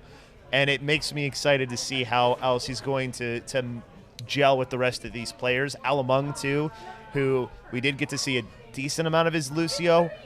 I can't wait till he gets to play more with Fusions, too, because that is a man who is an impressive Lucio. Not to say that Kelix isn't, but I think that what Alamung can really bring to this is going to be really fun to watch as Boston, like, just gets to know each other a little bit better. Well, and Fusions, like, is a man after my own heart because he is an aggressive Rhine player. He's the new Fraggy. Yep. 19, by the way. I think Kelix impressed me with his sneakiness. Kelix was the sneaky Lucio, right? Like, he was contesting points when nobody knew he was contesting points so many times. Might be just because I was a little salty about the Outlaws' loss to him, but whatever, Kelix, get out of here. But they lost to NYXL 1-2, and then they won against the Outlaws 3-2. Well, speaking of the Outlaws, why don't we talk about them? Mel, do you want to start us off? No, I'm going to go take a break. I'll be right back. I'm just kidding. No, as much as it hurts me, the Outlaws are 0-2, but I think that their games were very close, and they all played very, very well. And getting to interview Linkser after their second loss was refreshing because I got to see Linkser, who's usually the one with his hands over his eyes, distraught after each loss last season. And he was in high spirits. He was, very positive about it. And I think it's because they all played very well. They looked like a good team that just couldn't clutch it out in the end, right? They took both of their games to map 5, which is obviously the curse of Houston. Why do you take it to map 5? Because you know you're going to lose map 5, right? Like, that's just their thing. And they need to figure out map 5 scenarios here. But they played Boink, which usually last season would have triggered the hell out of me, but he was great because he's on Lucio. They played Dante, who looked like the rock star of the team. I'm so glad that Dante performed as well as he did. Zarya looked on point. Muma looked great, and Raucus looked great. I think Raucus looked better this season than he did at all last season. And then we did get to see Jake and Spree for the first map of both days, which was Nepal both times. And I think Wasn't Jake and Spree wasn't he in for the first 2 maps the first day? No. Just map 1. Okay, just both days. map 1.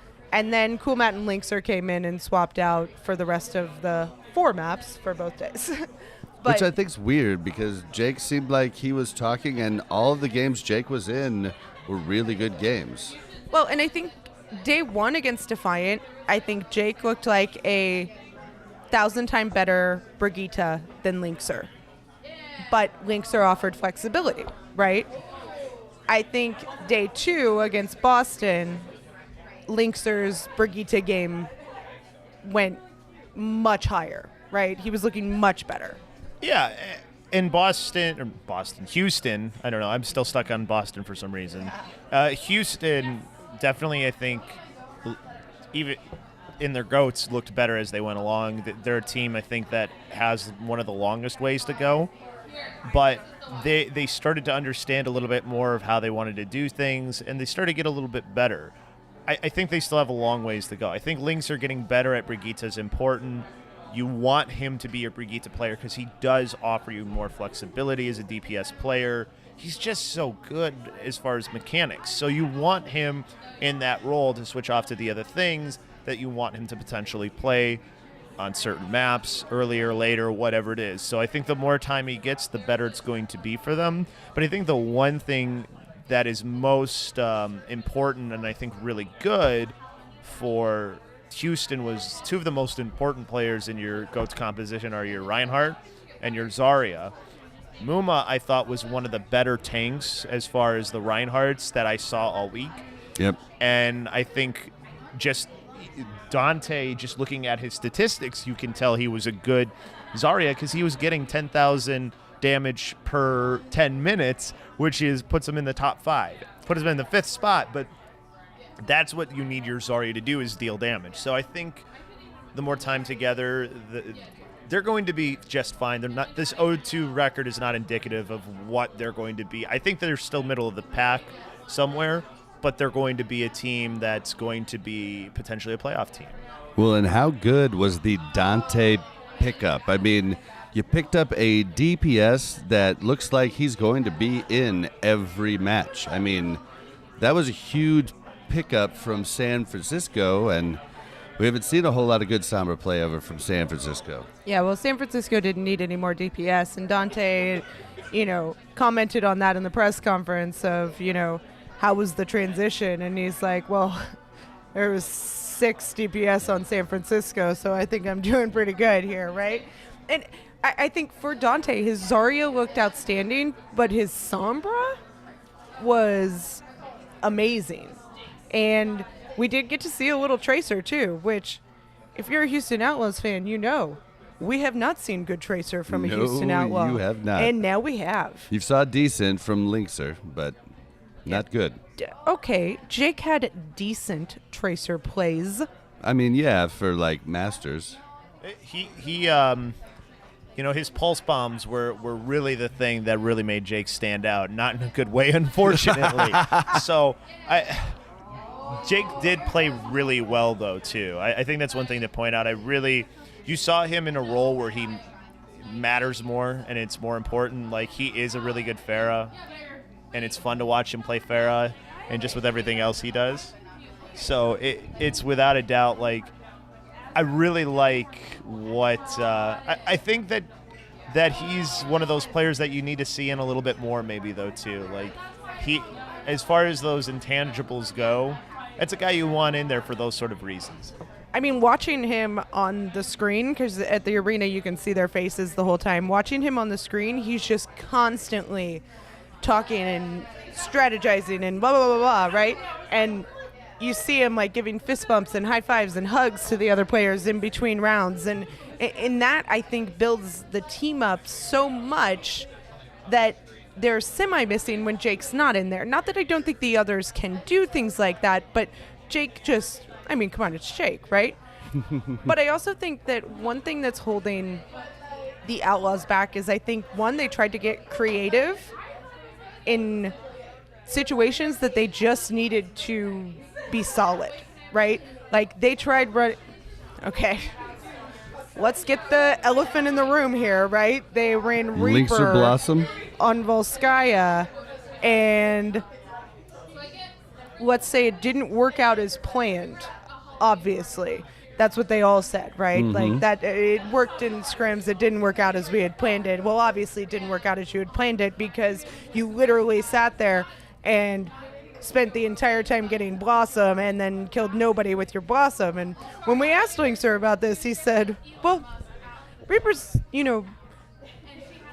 effect on that strategy isn't really his Blossom. That's not really what, makes him effective. And we were like, yeah, I get that, but you weren't effective because you weren't getting your Blossom anyway. So just the fact that you finally got it and it didn't do anything didn't help, right? You definitely made him laugh when you said Linkser Blossom, and he thought for a second, he goes, Linkser Blossom, oh, that's good. Oh, yeah, well, I asked him, and this is in the unrecorded interview, so sorry, guys, but I asked him, I said, what do you think is longer, the AKM blade or the Linkser Blossom? And he kind of laughed, and he's like, I don't know. It didn't go well. It didn't work out like we had it planned. Yeah, and he actually admitted that was his idea to do that, and the team supported him in it, and he felt, so bad bad about not making it work. I think that goes to maybe the biggest thing that we've seen from Houston, not only this year, but last year as well, is sometimes they get a little too stubborn on compositions and they're not willing to give up on an idea, which maybe it's because they have too much belief in each other, as odd as that is to say, but maybe that's sort of where it stems from, because obviously his team was fully behind his idea and his decision, something that they had practiced before that they thought could maybe work, but it wasn't working. You've got, and this is something that they'll have to work through, is you have to realize when something's not working, and if it's obvious for everybody else, then it's got to be obvious for you who are playing. Well, right, in hindsight's 2020, right? I'm sure they realize now, but I do think that Jake kind of brings that analytical thinking into a match, right? Like, if Jake is in there, he can identify that something's not working quicker than I think anybody else can. There are problems they had last season where it's not working because we're not very good at Tracer, but there's really nothing else we can do, so let's give it a go. But I love the fact that they do trust each other and they do have a very cohesive team. And one thing we asked Linkser too was how upset was Muma that Surefour beat him to Symmetra in comp. And Linkser's answer was one of the funniest I've ever heard, because he's like, you know, Muma keeps bringing up this Symmetra strat. He really wants us to let him do it, but I keep him in check. It's not good. And I'm like, it's not good. It was good enough for Surefour. He did it. It was better than Reaper, I'm just saying. Yeah, but Surefour's not the main tank. Muma wanting to play it makes it a little more hard. Yeah, a little bit. Although, yeah. Guys, help me out, because we were talking about Reaper. Only 2 people actually successfully made Reaper work. Was it Surefour and was it Seoul? I'm sorry. Youngjin? Shanghai? Yeah, well, Yeah, Youngjin. Youngjin on Shanghai, who was playing main tank, and he had made to counter Reaper the work. Bastion. Now, we will say both times were on Horizon Lunar, but who took 2 points right off the bat on Horizon Lunar Colony after he did that? Was it Surefour? I think it was Surefour. Well, they played the Spark for Shanghai, and then they played for their other game, what was it, NY, I believe, right? Yeah. So it was one of those two. It had to be one of those 2 teams then that had to have done that on them.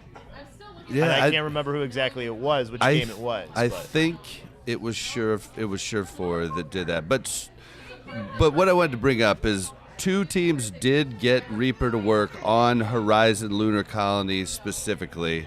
I just thought it was funny that, you know, that the Dragons got it to work with their main tank switching to Reaper, Quote, killing a ton of unquote, people, main tank. and then switching back to main tank. Youngjin's not. He's a DPS player. Let's Yeah. just put it out. But he was what is. playing their tank, you know. He for a day. And it didn't work, so he went to Reaper and he won the game. And then they're like, okay, Gamzu, we know you're not comfortable yet, but just come on. And unfortunately, it was New York. Unfortunately, but at least you got some game time experience with Gamzu, and you kind of got to see that Shanghai is not. There's a lot of promise in Shanghai. There is, for sure. I think Shanghai in general, you know, let's just talk about them for a few minutes. They had a bad situation Yep. where they didn't have a main tank, and then they got one a couple days. But you have to see that there was that potential. I mean, Shanghai was competitive in their first game. Yeah. It was definitely weird. It was so weird just to see Reinhardt switch to Reaper, kill 5 people, then switch back to Reinhardt. I was like, what is going on right now? I mean, it's going to be bad for the latter, because people would be like, yeah, I'll play main tank. I'm just going to switch to Reaper, carry real quick, and then I'll switch back. Yeah, don't let Frito tell you that you were positive about... Don't tell Frito that you were positive about Reaper here on the podcast. I'm not sure he's going to appreciate that. Wait, it's like, so you've got that, but then you also have Torbjorn, who's going to be in your games too, and now Symmetra. So you've got a lot of things to thank the OWL for what you're going to see in your comp games, specifically Defran and Surefour for those 2. So I don't know. Like, rank's going to be weird. I haven't played ranked in a few weeks. To be quite honest, though, I really don't mind the Torb and Sims coming into my game because they're going to be players that, they're heroes that can get value easily at times, whereas I'm going to see a lot more Sombras on my plat accounts, and those Sombras aren't going to be as patient as the Sombras in Al, but they're going to want to be playing them. Well, you also are going to have people not patient with the Sombras too. So yep, it's going to be a fun week of comp for sure. There's no doubt. Thank you, Surefour and Defran. What I will say is we did ask Surefour the same question about how he felt beating Muma to the punch. If you want to hear that answer, you can follow us on YouTube, where it'll be posted tomorrow. Okay. But here, let's go ahead and talk about the San Francisco Shock. And I have to eat a little bit of crow, huh? Gladiators. We just talked about the Gladiators. Talk about Symmetra. Yeah, we didn't actually talk about them. Oh, I thought we talked about them, and then we moved on to talking to them about the Dragons. No, am I wrong? No, we talked about the Dragons. We talked about Gladiators because of Symmetra. Yeah, okay, well, one thing I say about the Gladiators is Roar has definitely come in and been a substantial main tank. Yeah, I mean, they went 1-1. They played the same 6 the entire time, so I guess that's cool. Shaz and Big Goose looked amazing. Surefour and Hydration looked great, and then Roar and Void. But they lost against Soul, and then they won against Shock, which seems a little funny because Soul seemed much less powerful than Shock, but something worked for them, and they pulled it out against Shock, and I think that Surefour is a good talker, and he has some good strategies.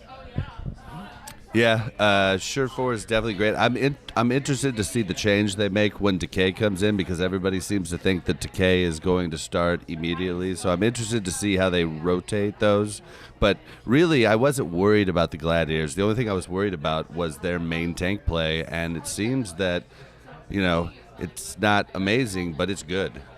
Yeah, it definitely. Roar is a really good main tank. I think the one thing that was cool about the Gladiators was you saw multiple players shine at different moments. Like in the shot game specifically, Big Goose was awesome.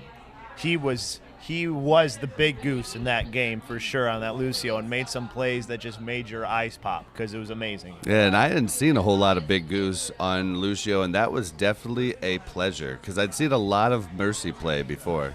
Well, it is nice to see a Lucio player that can do both. Poor Boink. Like, if you ever meet Mel Boink, I'm sorry. Yeah, me too. It's rough. It's rough when it's a fan of your team. Oh, I feel so bad for Boink. It's a hard knock life for Boink. Boink, I'm it's sorry. A hard knock It wasn't your fault. But for Boink. Okay. All right, well, the Gladiators I think are going to be good, but the Shock.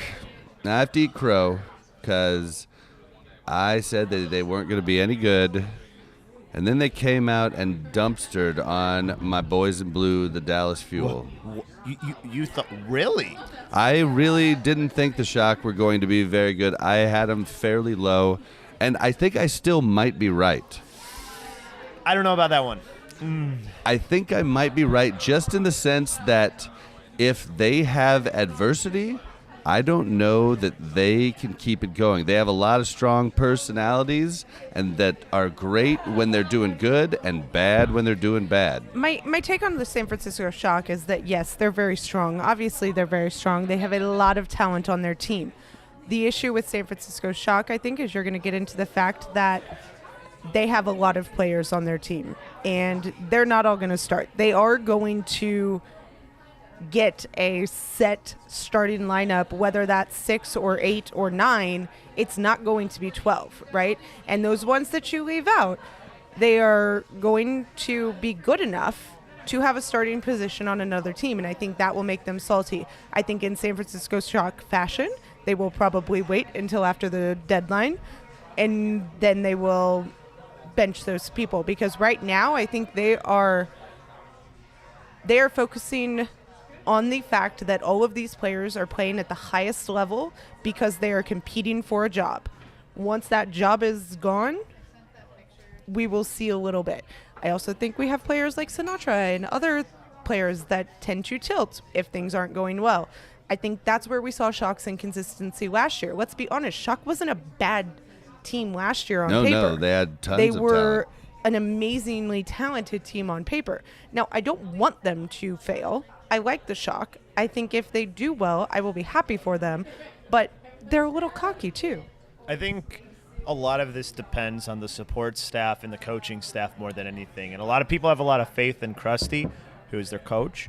So I give them the benefit of the doubt to being able to keep this together. I think that if you have a good coach, generally they can keep all your players happy. If they're able to do that, they're going to be a really good team. And from what we've seen so far, we didn't really see anybody get too tilted in their win or their loss or when they were playing bad.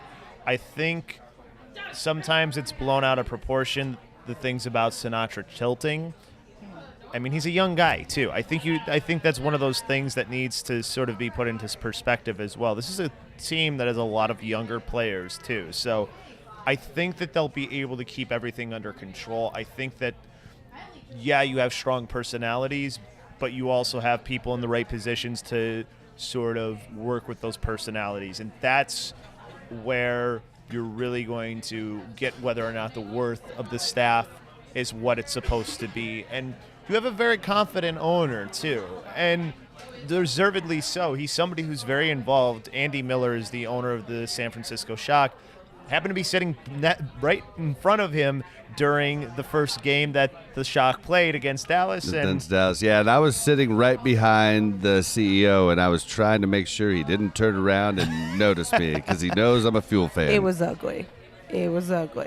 But I agree with you. I think Sinatra does get a bad rap, and I think there's just as many players in the league that are just as tilty as he is. And I'm not saying that they are definitely going to self-destruct, but I think we will see their true colors, good or bad, when they get challenged with adversity, right?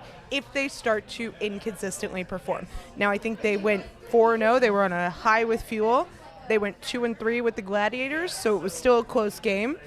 I think they let that kind of slide, but we'll see. We did see that they played 10 total players, so there was only 2 people on the roster that didn't play. We had Moth and Sleepy in the entire time. And then Architect was in most of the time. Striker subbed in for 1 map. Choyabin and Sinatra and Super were all in for, an hour and a half or so. And then Nevix, Rascal, and Smurf all made an appearance. So I think that was good that we did get to see a lot of them. But I think in the long run, I don't think that's going to be a consistent trend. I don't think it can. It might be, though. It just really depends on how the meta forms and how things change as some of the changes come through in the other stages. I think right now you're fine with it because there's clearly reasons why they're using Rascal at the times that they have been and things like that. So I'm excited. I think that the Shock are one of the most exciting teams because you really don't know what to expect, but you do know that they have the talent, the ability, and the coaching to make this be if not the best teams. That's why guys like Monty have picked them to be so high on their power rankings too. So it's a work in progress for sure. Listen, Monty has Houston way down in the dog. No. Yeah, I don't take Monty's word. Well, Monty in Houston, you can't take his word for any of that because he clearly just does it to egg on the Houston fans. So it's like it's rude, Monty. It's rude. But you need a villain. He's a good villain for Houston. Fair enough. It's Adam from Action Esports. Yeah, Adam from Action Esports just walked in. But so concluding the Shock talk, I just want to tell Adam wants to say hi. Hi, what are we doing over here? Wait, who are you? We are recording. Adam from Action Esports. How are you doing? We are recording. Yes. We are recording. You want to podcast with us? Oh yes, you can. Come sit down. Hop on in here.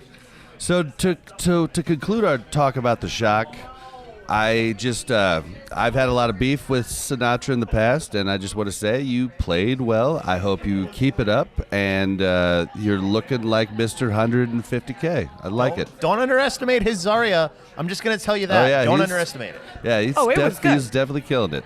But In fairness, he showed his Zarya at the beginning of his time last season. It was just not quite in meta yet. So I think we're actually seeing like the meta shift in a way that where he can really like come to fruition, Yes. more so than he could have on Tracer. So yep. He's going to earn his paycheck this year.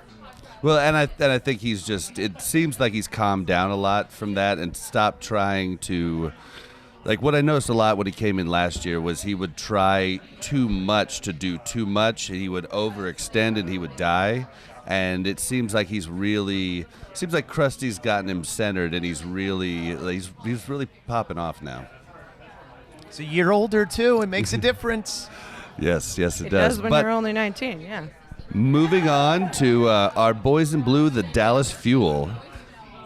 It was a tale of two different games. It was a tale of an ass whooping and a tale of a really good game. And I mean, what do you guys think of the Dallas Fuel? Like after those two performances? Listen, I didn't get to see Mickey's face once on the stage, so I'm annoyed. But I get it. Whatever. They looked okay. Okay, they looked fine the second game. They looked awful the first game. Literally, they looked like chickens running around with their heads cut off, like they had no idea what game they were playing. And I don't even understand it. And I guess I thought that the shock was just like super good maybe. I was trying to make excuses for you, Bob, but it really was just they looked bad. And they came up into the, press room afterwards, and it was like, I'm sorry, guys. Yeah, I don't even know what to ask you. I mean, that was bad, right?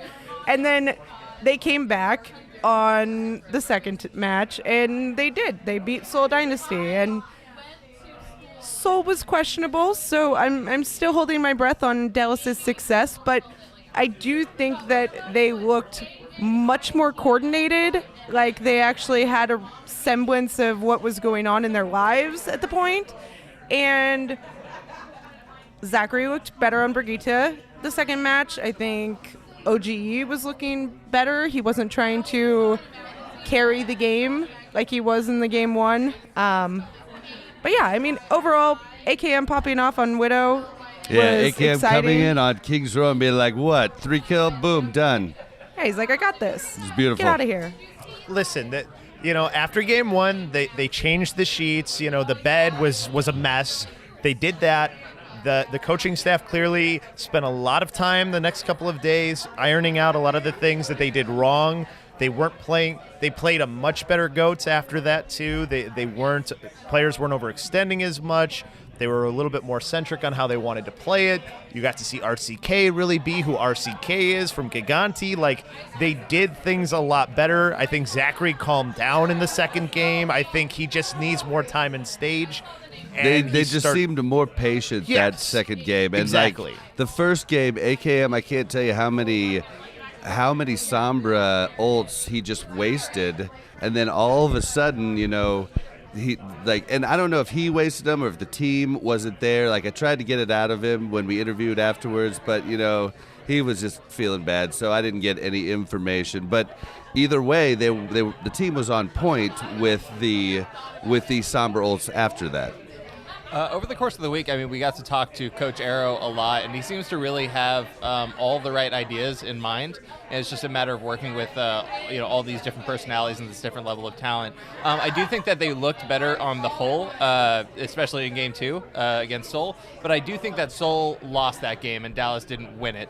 I might be projecting here, but it felt to me about halfway through that match that Fissure got really frustrated and started catching himself way out of position, trying to make big plays, get big shatters. And how many times did we see the team get wiped, but there's Fissure in the corner swinging his hammer away? And that's the kind of stuff that he would pull back with the Gladiators as well, I don't know exactly if he's meshed with the team yet, and I'm curious to see as they progress how that synergy between Fissure and the rest of Seoul kind of progresses. As far as Dallas, though, I think they're off to a good start, and I think they're in the right headspace to like progress and actually grow as a team and give us a better showing than they did last year. Yeah, I would definitely agree with you that it looked like Fissure was getting tilted and was definitely doing. I mean, one time I remember him charging into the team, and then he's down immediately. And once that main tank goes in the GOATS meta, normally the other team wins. Usually the first main tank to go down means, you could lose maybe one other player, but losing the main tank is really bad, especially when you're running the Rhine version of the comp. I think one thing to note is that Fisher's response to my question about if you think you found a home in the Seoul Dynasty was, as long as we keep winning, I don't see any reason why we won't be together. So that's kind of true, though, in just sports in general, though. So, like, you're on your third team and it's season 2. I mean, right, but still, I don't want to. I want to give Fissure a little bit more of the benefit of the doubt than that. I know that he's obviously a very polarizing player. Otherwise, why would he be on his third team? Sure, but again, I think that with how this meta is and how team-centric it is, a lot of the teams we're seeing struggle just haven't played the composition together for very long.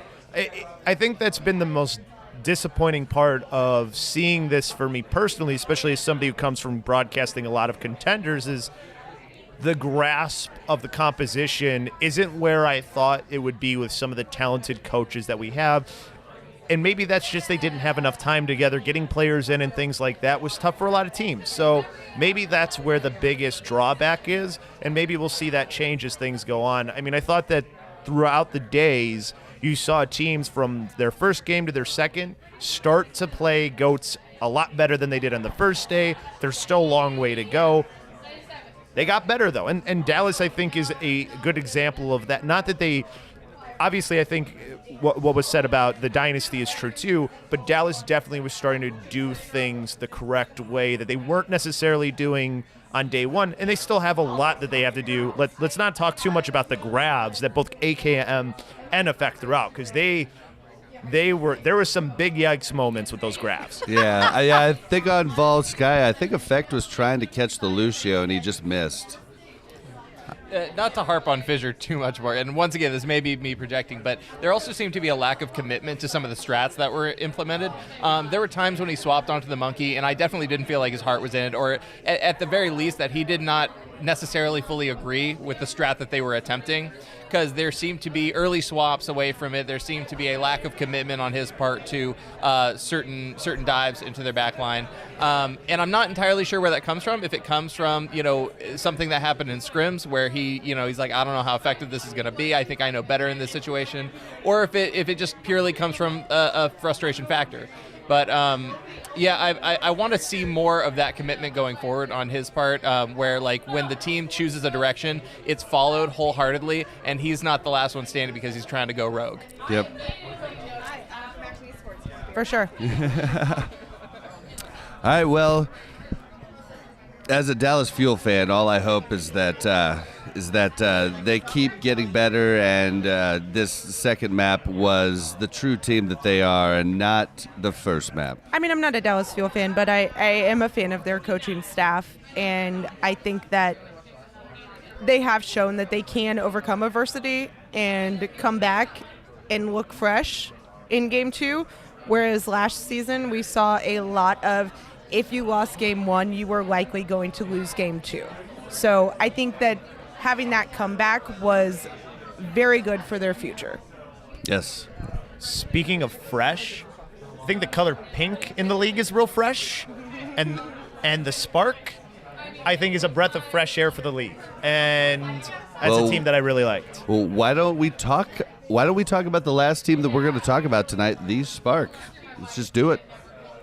As somebody who did a lot of contenders when Gu Shui and IDK were playing in there, they were playing against each other too. One was on LFZ, one was on T1W.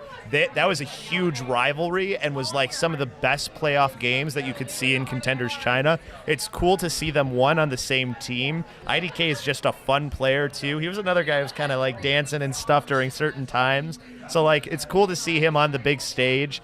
And just the rest, though, too, of the Spark has been a lot of fun. So I've really enjoyed watching them, and I'm really glad that they're sort of living up to the hype that some people gave them.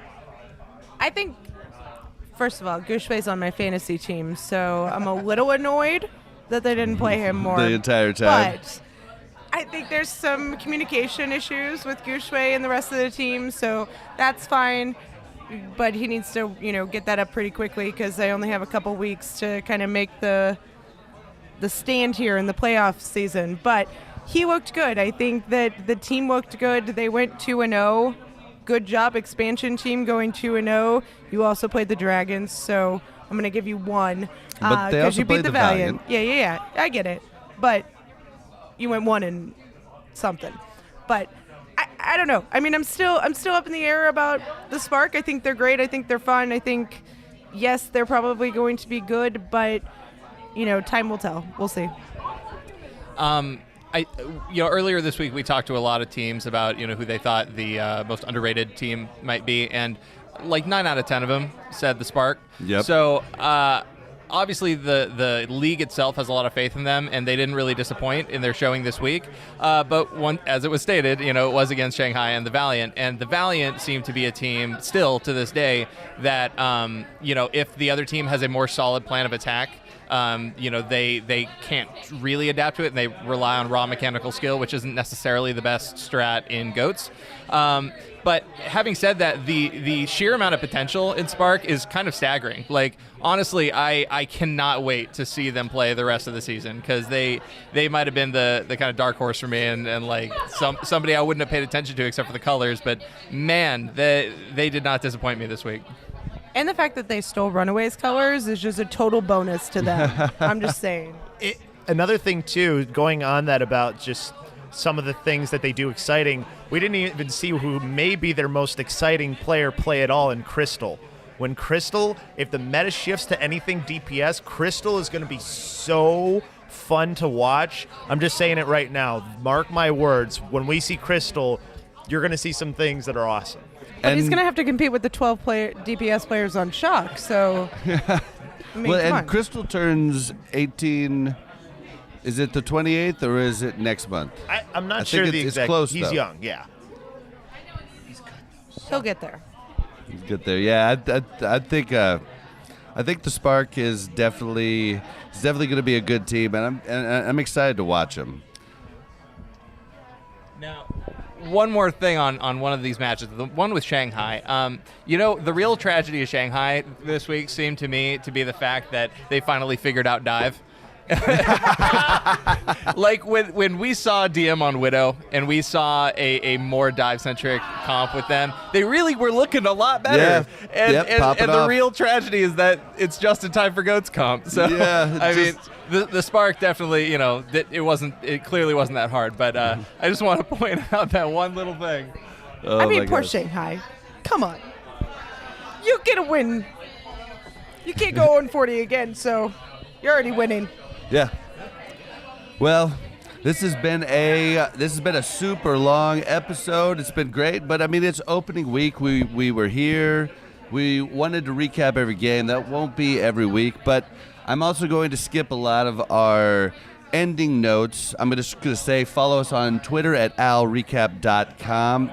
Go to our Discord at discord.me/OmnicLab. If you want to talk to us, emails go to contact@owlrecap.com. Give us iTunes reviews, please. Put us on Reddit. We love you. Make sure to join our Pick'em League. Now I want to give you guys the chance to give your social medias. For me, that is at Action Adam, spelled AKSHON, Adam, for Adam from Action Esports. Thank you so much for having me, guys. It was really great spending this week with you. And just a quick note, if you've listened to this show for a while, you've heard our joke where we say, I'm Adam from Action Esports. You finally get to hear the man behind the voice. And I'd really want to just let you guys know, if you really want to hear different player interviews, he does them every week, and they are great. They're on YouTube at Action Esports, and that's Action spelled with a K. AKSHON, Action Esports. We also have a website, actionesports.com. It's basically the same content. So hit us up at either. We'd love to have you around. Yeah, thanks for the boost, guys. Yeah, and on their actual website, they have a lot of good articles, and Ham Tornado's part of their crew. You guys should definitely check it out. She's an NA Contenders caster now. She was South America before that. She knows Contenders China as well. So she's going to know all about the players that you're seeing that you don't really know who, especially for a team like Chengdu, who we didn't get to talk to about this time, but Young Jin and some of the other ones, she's going to know a lot about them. So definitely somebody who you're going to have to pay attention to all season long for sure. And go ahead. Real quick, just to boost Ham a little bit more. During this week, she spent a full day at the arena writing and getting interviews and doing really hard work, and then went home and at 3 in the morning casted EU Contenders Trials. So, I mean, she's one of the hardest workers in the Overwatch League and in the Overwatch sphere, so please go and support her, definitely. Definitely. And Labosco, what about you? At Labosco, Lobosco. That's where you can find me on Twitter. If it's not got a Labosco, it's got a 1 in it. Like, if you really, I do stuff on Twitch sometimes, it's Labosco with a 1 at the end. But Twitter's where I do most of the stuff, and then you can see whatever, I'll post whatever I'm doing. Usually contender stuff now, or trials, like I did a little bit of NA trials. Right now, it's just kind of waiting till contenders starts again. So, look for me on Twitter on my thoughts for the Overwatch League. I like to share things during games and what I'm thinking. So that's kind of what I'm doing, at least right now. Awesome. I like to call him Lebowski, but don't type that into Twitter, okay? You can find me at Mel Overwatch on Twitter or on the Cavalry podcast, talking general Overwatch news every week. And as always, you can find me on Twitter at Blazin_Bob. That's BLAZZIN_BOB. Guys, it's been a long week. We are tired, but we are excited, and we can't wait to share the rest of the season with all of you. I'm going to go sleep on the plane now.